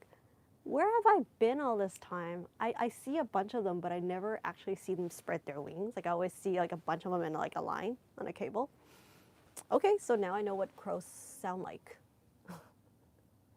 Have you guys ever had the apples that are have like a red interior? Oh, they're so cool. Pineapple strawberries, that is my favorite. Is it called Pineapple Crush? Yeah, that's my favorite alpine because so the thing with alpine strawberries, you really have to, like, if you guys don't like soft fruits, you're not gonna like alpines. You know, like alpine strawberries are usually very, they have to get to the point that's like mushy, where it's getting a little bit of like a little bit sun dried. That's when they taste the most like fragrant and concentrated. Uh, yeah, and the white alpines, the particular variety called pineapple crush, tastes like pineapple and strawberry and like a really ripe white guava.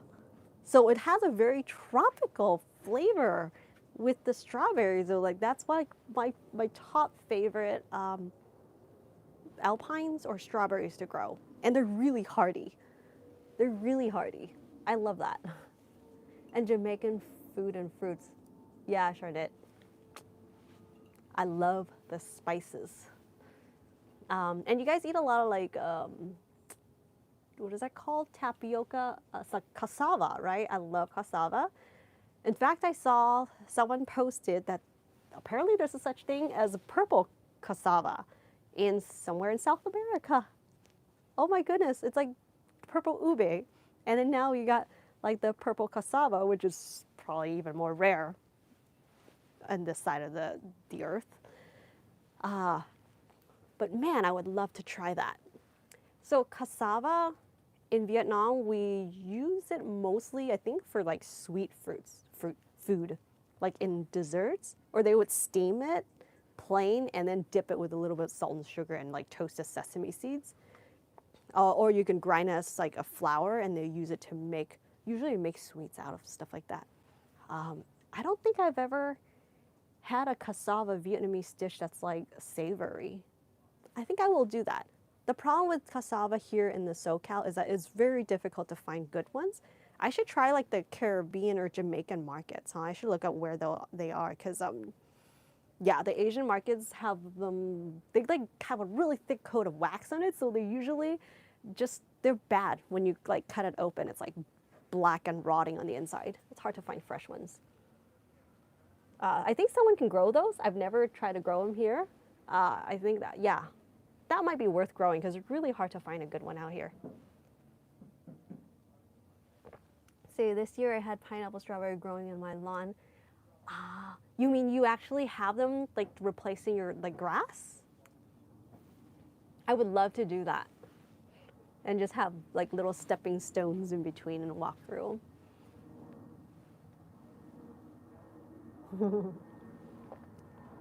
Say, Darth says if it was large and making interesting sounds, it could have. Oh. Do ravens look like a black crow? I guess I'll have to Google that later. You guys know the birds. Good for you. I need to learn about some birds. So the Lucy apple is red inside. I tried it. Very delicious. Cool. Yeah, I think there's a few varieties. There's another variety called something red or something rose, and the inside is red. And the time, like first time I bit into it, I was on a road trip, and it was like really dark in the car, like, you know, driving, and suddenly I took a bite, and then when we came to a stop, there was like a little bit of light that like shined right on the apple, like, oh, like apple, and then I'm like, it's red, what am I seeing? And I looked at it again, because like we stopped at some little organic shop or something, like fruit store, and like I guess they were carrying like very unique varieties. And I was like, oh my God, the spotlight's on this, and it's like pink red color. I thought like there was something wrong with my eyes, and then like actually like held it up against the light, and I'm like, oh my gosh, the inside of this apple is red. Like it's beautiful, rosy pink red. I would love to use as a blush, you know, like it was gorgeous and it was delicious. If because of my small space and because I really have the love to grow rare fruits, that would be the apple. Wait, can you actually grow that in a more mild climate, guys? Anybody know? I don't know much about apples and pears. I don't know if that variety can do well here, but if I were to grow apples, that's the one I would grow.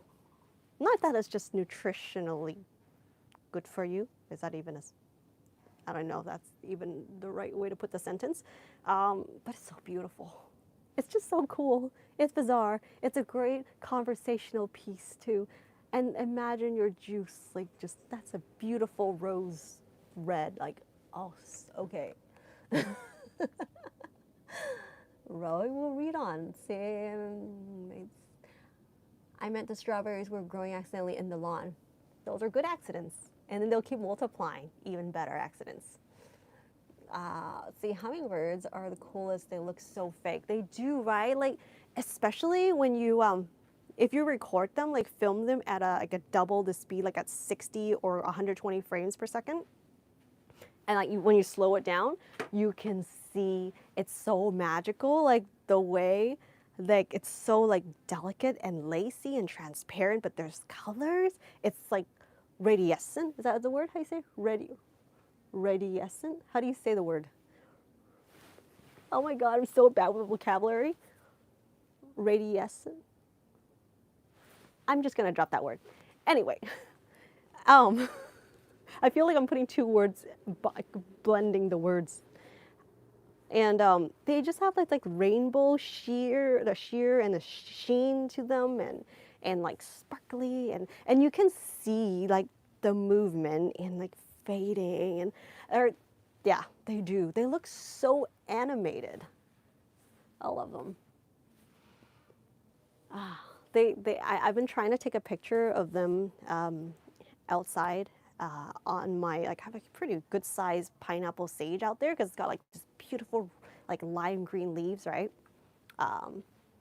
Yeah, and that attracts the hummingbirds. And it's funny because you think you see them all the time, but once you bring the camera out, you don't see them around. They're gone. In fact, one time I saw this wild bird. If any of you guys like bird people, you guys can tell me what kind of bird this is. I'll try to be as descriptive as possible because once I saw that bird, I ran inside as quick as I could to grab my camera, and of course I came back and he was gone. But he's got like a very saturated, almost like a primary, not primary, green's not, but it's like very true, like saturated green color in his back. His chest was like bright yellow. I can't remember the beak color. He's about like this size. I don't know, does that tell you guys anything? He's so beautiful. His, like the lime, the color of him, but he would still stand out in my bright lime green colored pineapple sage, because that's how saturated this bird is, like the feathers, everything about him. And then the sun again just like spotted right at him. That's how I was able to spot him too. And he was like shimmering. He's so beautiful. But of course with the camera out, you're like, where the heck did he go? He wasn't moving at all when I was like staring at him for like 5 seconds. I hope he comes around again. Like that, something like that makes me really appreciate like wildlife photography or wildlife photographers, you know, like it's, or taking like, or pets or babies or something. It's just, you take so much patience, like waiting, like you never think about that stuff sometimes when you just see a picture, like, oh, that's a cool shot. But like, how much time did it take for them to, you know, get to that shot? A larger blackbird can be taught to speak words like parrots. I know, I heard about that. It's so cool. Crows tend to be smaller and annoying.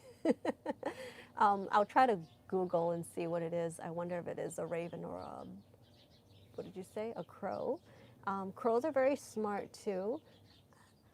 I remember like when I was like reading like Chinese books, children's books, learning books, right? And there was a story about how like crows, when they try to drink water out of a bottle, the water's like really low, they would just, they're so smart, they would put rocks in to like raise the water so they can drink it.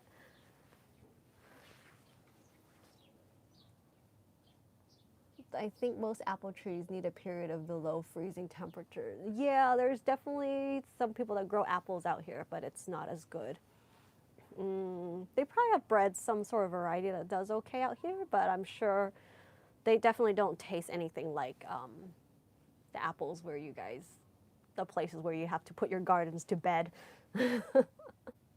Hey Stanley, what's up? Welcome to the garden chat. I'm glad you're able to catch us. I think we're just a few minutes in. We're gonna have to wrap this up. Gotta get somewhere. See, apples are extremely cold tolerant. I saw one with apples on it still last week. I'm sure our bomb cyclone. Oh, Vancouver Island blew them on the ground. Ow. That sucks. Stay safe though, Darth. Vancouver Island. I'm trying to think if I've been there before. Because I went a lot of places in Pacific Northwest. Is Vancouver Island like part of Washington? I forget. Is it Canada or is it Washington? Yeah, see, when things are so cold hardy, that means there's not a good fit for Zone 10, you know? Mirror tangerines, maybe? We can get it to, dip some pretty good tangerines around here. So like, I have no space. I would love to grow like a couple varieties of every single thing that's good, but yeah, probably won't be growing any more citrus. Hi, Sam. Oh, that was you that mentioned the tangerine. Wait. Wait, am I reading this wrong? Sorry, guys. Let's see, so I'm getting lost here. Canada. Yes, I see. Yeah, maybe I was looking over at one point when I was like in Washington, like the very northern point of it. It was like this crazy. Went out there in the winter and like camped out in the snow and the ice so we could like see the icicles in the morning at the beach. And then we kept going like pretty north and can overlook like the kind of like across the water was Canada. I wonder if that was what did we say it was? I forget the names. I'm so bad with this. Vancouver Island, yeah. Oh. Wait. Is Vancouver Island and Vancouver City the same? I know, well, I don't know. I'm sorry. So bad at geography. Oh my gosh. Even like I've been there, but I'm so clueless right now. Yeah. But it is like Pacific Northwest, honestly, it was so beautiful. Like, I just wish it wasn't that cold, but again, it wouldn't look like that if it didn't have like, if it doesn't freeze over. It, like, when you change one thing about something, everything else around it would change too. So definitely not realistic to wish for that, but just, it's definitely a very picturesque place, and I love the way it smells. The air is so clean out there. Those black fly things were insane in the summer, but everywhere is like beautiful. Google Maps is definitely my friend. I need, like,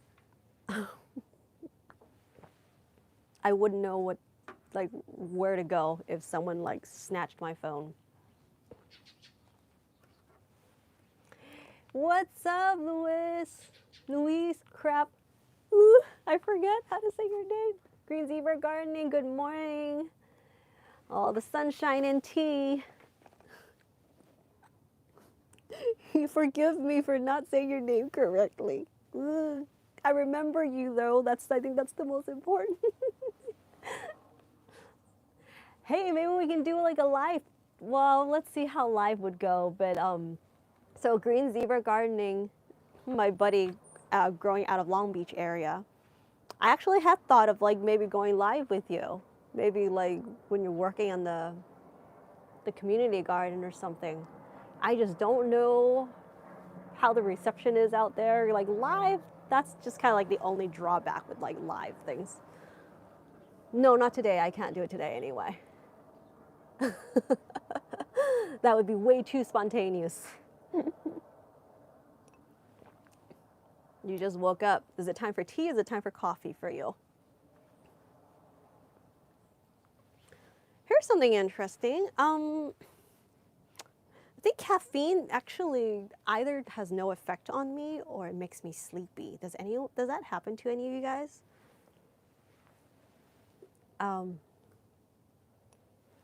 Yeah, like I could have a chocolate cake or chocolate espresso cake and feel sleepy.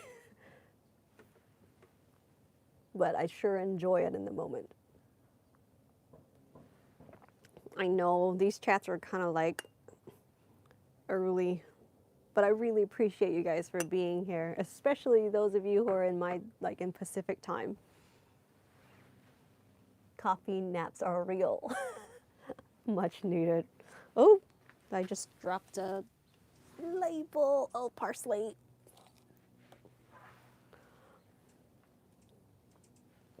Do you use your coffee grounds in the garden?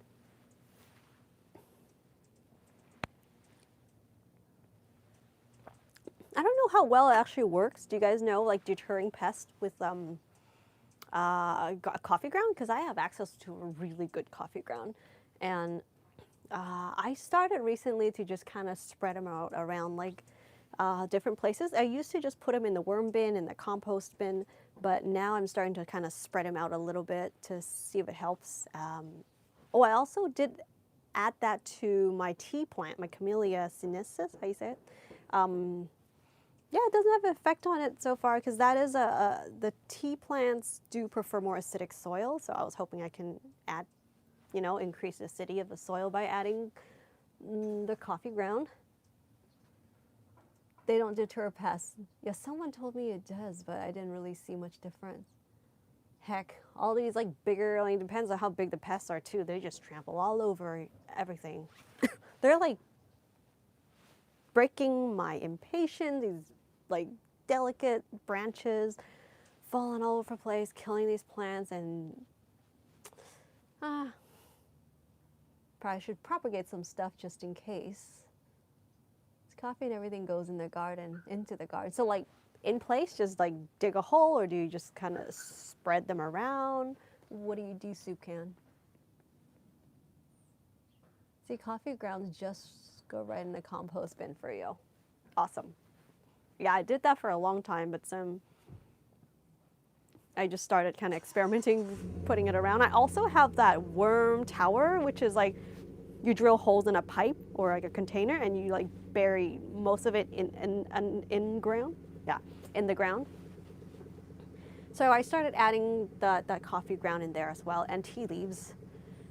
Yeah, the worms really dig it. It's what was that? Have you guys ever tried using that as like an exfoliant?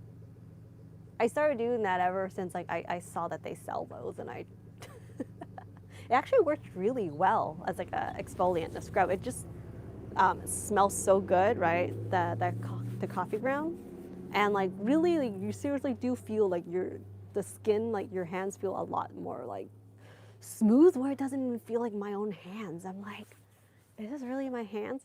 It's not like bad, but it's just like unfamiliar to me. My shower would need a lot of bleach. Can coffee stain if you wash it off right away? I think if you like lose the sheen, I think the coating on your bathtub, the stain might stay. The part I don't like about like exfoliants is the oil ones are nice, but man, it does like really attract in. Like it stays like, kind of greasy in your tubs, and it's really hard to get rid of. But I really like exfoliants with like oils, or even like your sink, your vanity. It's just, it's a pain to like, yeah, I feel like you have to clean that stuff every time after you use that kind of exfoliant.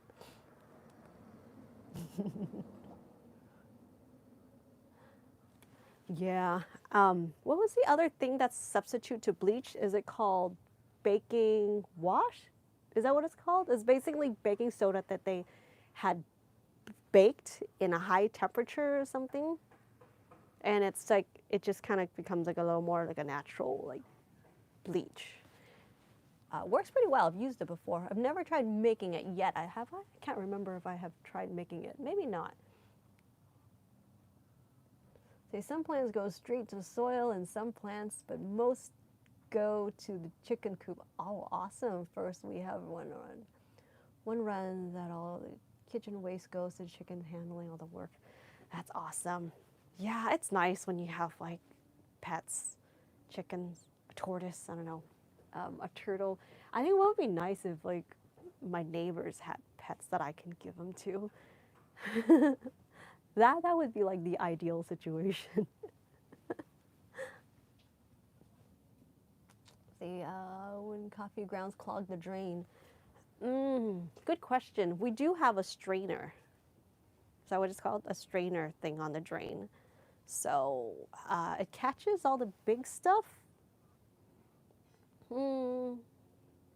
Yeah, I never thought of that. I'm usually pretty careful with the drain, that stuff that goes down, but I never thought about coffee clogging it. Would like smaller coffee, like maybe the more finer stuff, would that be better? Or does that increases the chance of clogging because it really like it's heavy and it sits?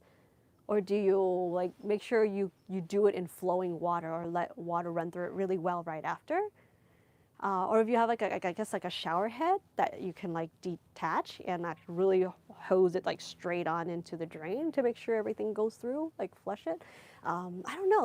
That's a good question. I never thought about that.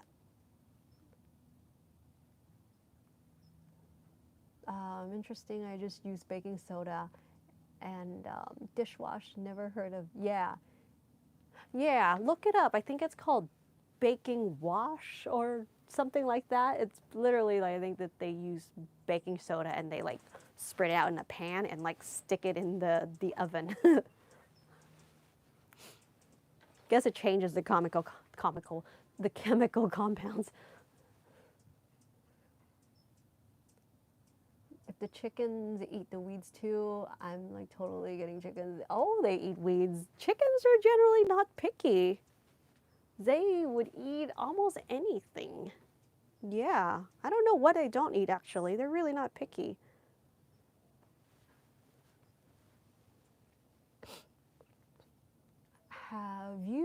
Have you ever had those round Asian pears? Yes, I used to get them. Yes. There's a grower out here that has it at the farmers market. Like he's actually specializes in growing pears and apples, and his pears are amazing. There's this other vendor recently, you know, met that also has really good pears. These Asian pears. I have a friend that grows them. They're really like his are a little more small, but they're really tasty. Yeah, do like those because like if you like crispy, like crunchy fruits and crunchy pears, these ones are really good. They're flavorful. They're sweet. They're really juicy, but they're really very crisp. Whereas a lot of other pears, you have to kind of wait for them to soften. That's when the flavor really like comes through. Kind of want a pear right now. Also, the only thing is like pears are really good, kind of like a bit chilled, and it's kind of cold right now. The chickens eat everything, mostly to scratch everything and poop and make great compost. Yeah, I save tons of soil. Awesome. So, like soup can killer, do you throw the compost? Because like chicken, like worms, they don't really like citrus stuff, right? But avocado, that's interesting. Will they eat avocado leaves? Would they eat avocado shell? Or they just won't eat the fruit? Oh, that's good to know because they would actually eat meat too. They would eat seafood. They eat like a lot of stuff. But interesting, they don't eat avocado. Maybe you mix the avocado with something else, they would eat it. I don't know. Or maybe they instinctively know that they're not supposed to have avocados. I don't know. Sometimes I think the animals are very like they're smart, you know, like just based on instinct. Interesting. None of it. I wish we were that smart. It's like they're so used to tapping into their, I guess the word is called instinct. I had chickens that would steal the cat's food and cats were afraid of them. Bully. No chocolate. Oh, oh, really? Like dogs? Oh, so that means they could have carobs, but no chocolate. That's good to know. Interesting. Can they eat garlic? I don't know why I asked for garlic. Because actually, dogs with small amount of garlic is okay. There's been different, you know, I guess perspectives on it. The holistic side says the garlic with, you know, everything I think with the proper amounts is good. A little too much, it's like becomes toxic. Heating baking soda turns it into sodium carbonate, aka washing. Thank you, Darth. Washing soda, that's what it's called. Yes, not baking wash, or what the heck I said. Making kale and eggs, yum. Adding some napa, golden beet kimchi. Oh my god, that sounds delicious. Can I come over for breakfast? I got some plantains. We can like saute some plantains. You guys are a wealth of knowledge. I learned a lot today, you guys. So interesting. All the weeds, what they do, don't eat them, grind them up like leaves. Interesting. Oh my goodness. Yeah, you know you're always invited. Thank you. Thank you. You haven't seen the home garden. No, I haven't. No, I haven't. And I think you said it's like kind of like an alleyway too, right? But with a little more room than here. Green Zebra Gardening gardens out of like a patio garden-ish sort of too. I think the layout is similar to mine, but you might get a little more sun or is a little wider strip than mine, right? Feeding them garlic and onions make them meat and eggs taste of garlic. Oh, interesting. So they take on to the flavors of the herbs. Interesting. Got her lady. It's all right, Nancy. Hi. Welcome. We're just getting near the end of the chat, but I think I'll stay for 5 more minutes. I appreciate you for being here. Long time follower. Thank you, Nancy. Welcome. We'll have more chats in the future too. This is so fun. Like I was telling you guys earlier, I'm like, man, should have done this way earlier. Should have. Especially when we kind of hop on around the same time again. It's like, you know, recognizing your faces and just like a friend meetup thing. So it's cool. See, it's like yours, but a little wider. Yep, I think I remember you told me that. I'm slowly putting in fruit trees in raised beds. Oh, I wish I could put fruit trees in my raised beds. Most of my gardening is in the community. Yes. Yeah, that's the only thing about community gardens. I thought of getting a plot, but I've called around here. Of course, they're, what do you call it? They're full. But then the another thing is they don't allow water irrigation. So that means you have to kind of like, you have to go there to tend to it all the time to water it. Or I guess you can make friends and help each other out. But that's sort of the inconvenient part of it. But it's definitely worth it for the amount you pay for that space, all that space you get, and you get sun. Yeah, right? It's like, why do I have to think about like a freaking rooftop? Why can't I just make it easier and go somewhere and like garden? Green Zebra, yes, he does have a channel. You can search him up with Green Zebra Gardening. He's also on, he's big on Instagram too. I have to go too. I need to go cook my dinner and include things grown in my garden. Oh, Jerusalem artichokes and daikon. Yum to me. Oh my God, that's a delicious dinner. Hi, Jemin. Good to see you here. Yes, I still need to harvest my sunchokes, but I'm so glad you got to join us for a while. Yeah, thanks for hanging out, Darth. Hope you have a good dinner.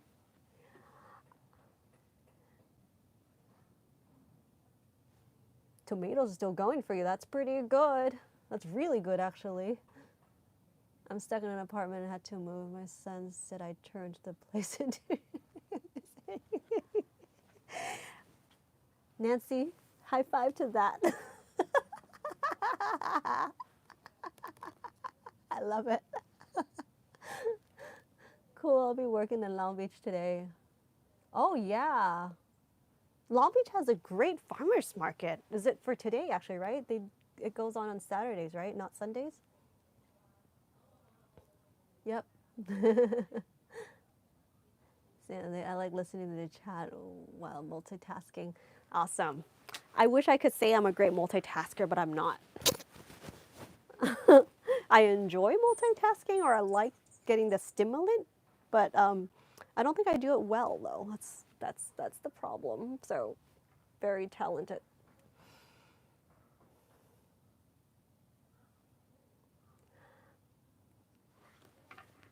Yeah, this thing is fun. It's like it's so different when you're like responding to someone, you know, like right away than to respond after a video.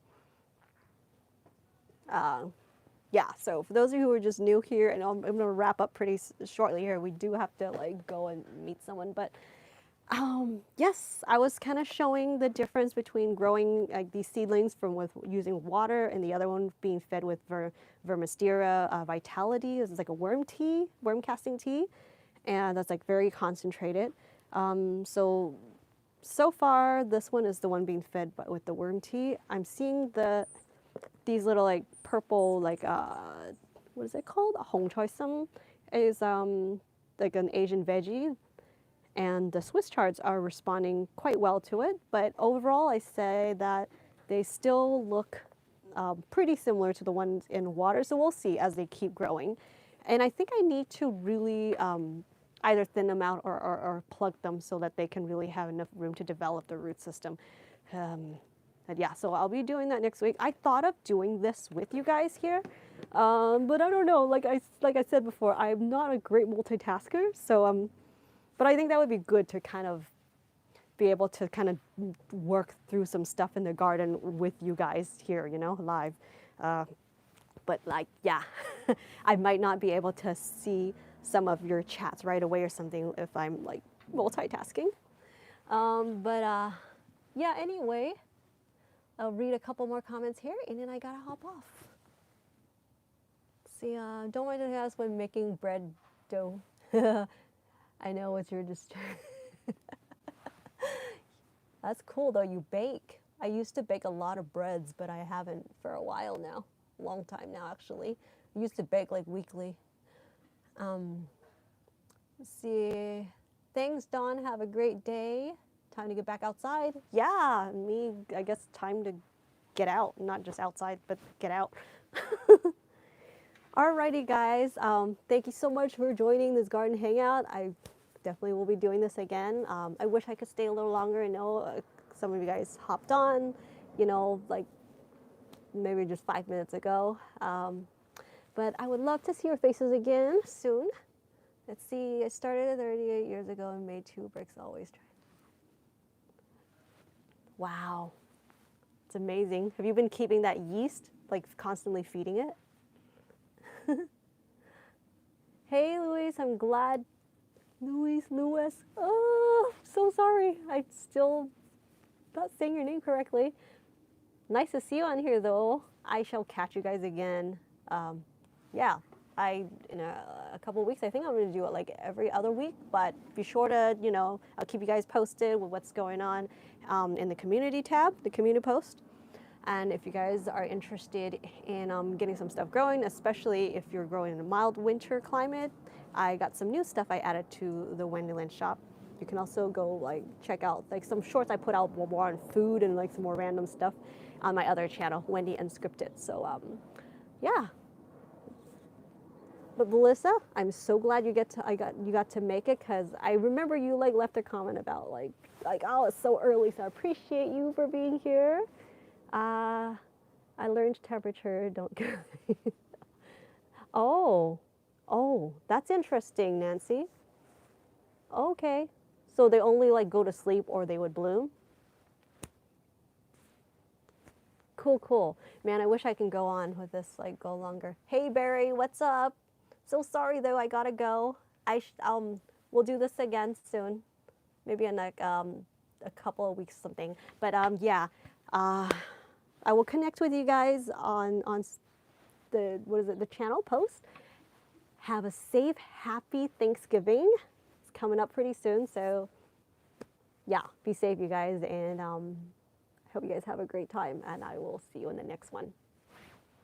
Take care. If it's too hot, it dies. Yeah, that one I know, and if you don't feed it, it probably dies too. Yeah, okay. Live streams are wonderful. Are you any ideas? Thank you. I appreciate all of you. Shall see you guys in the next one.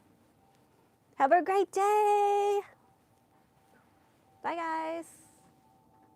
Uh-oh. Bye, guys.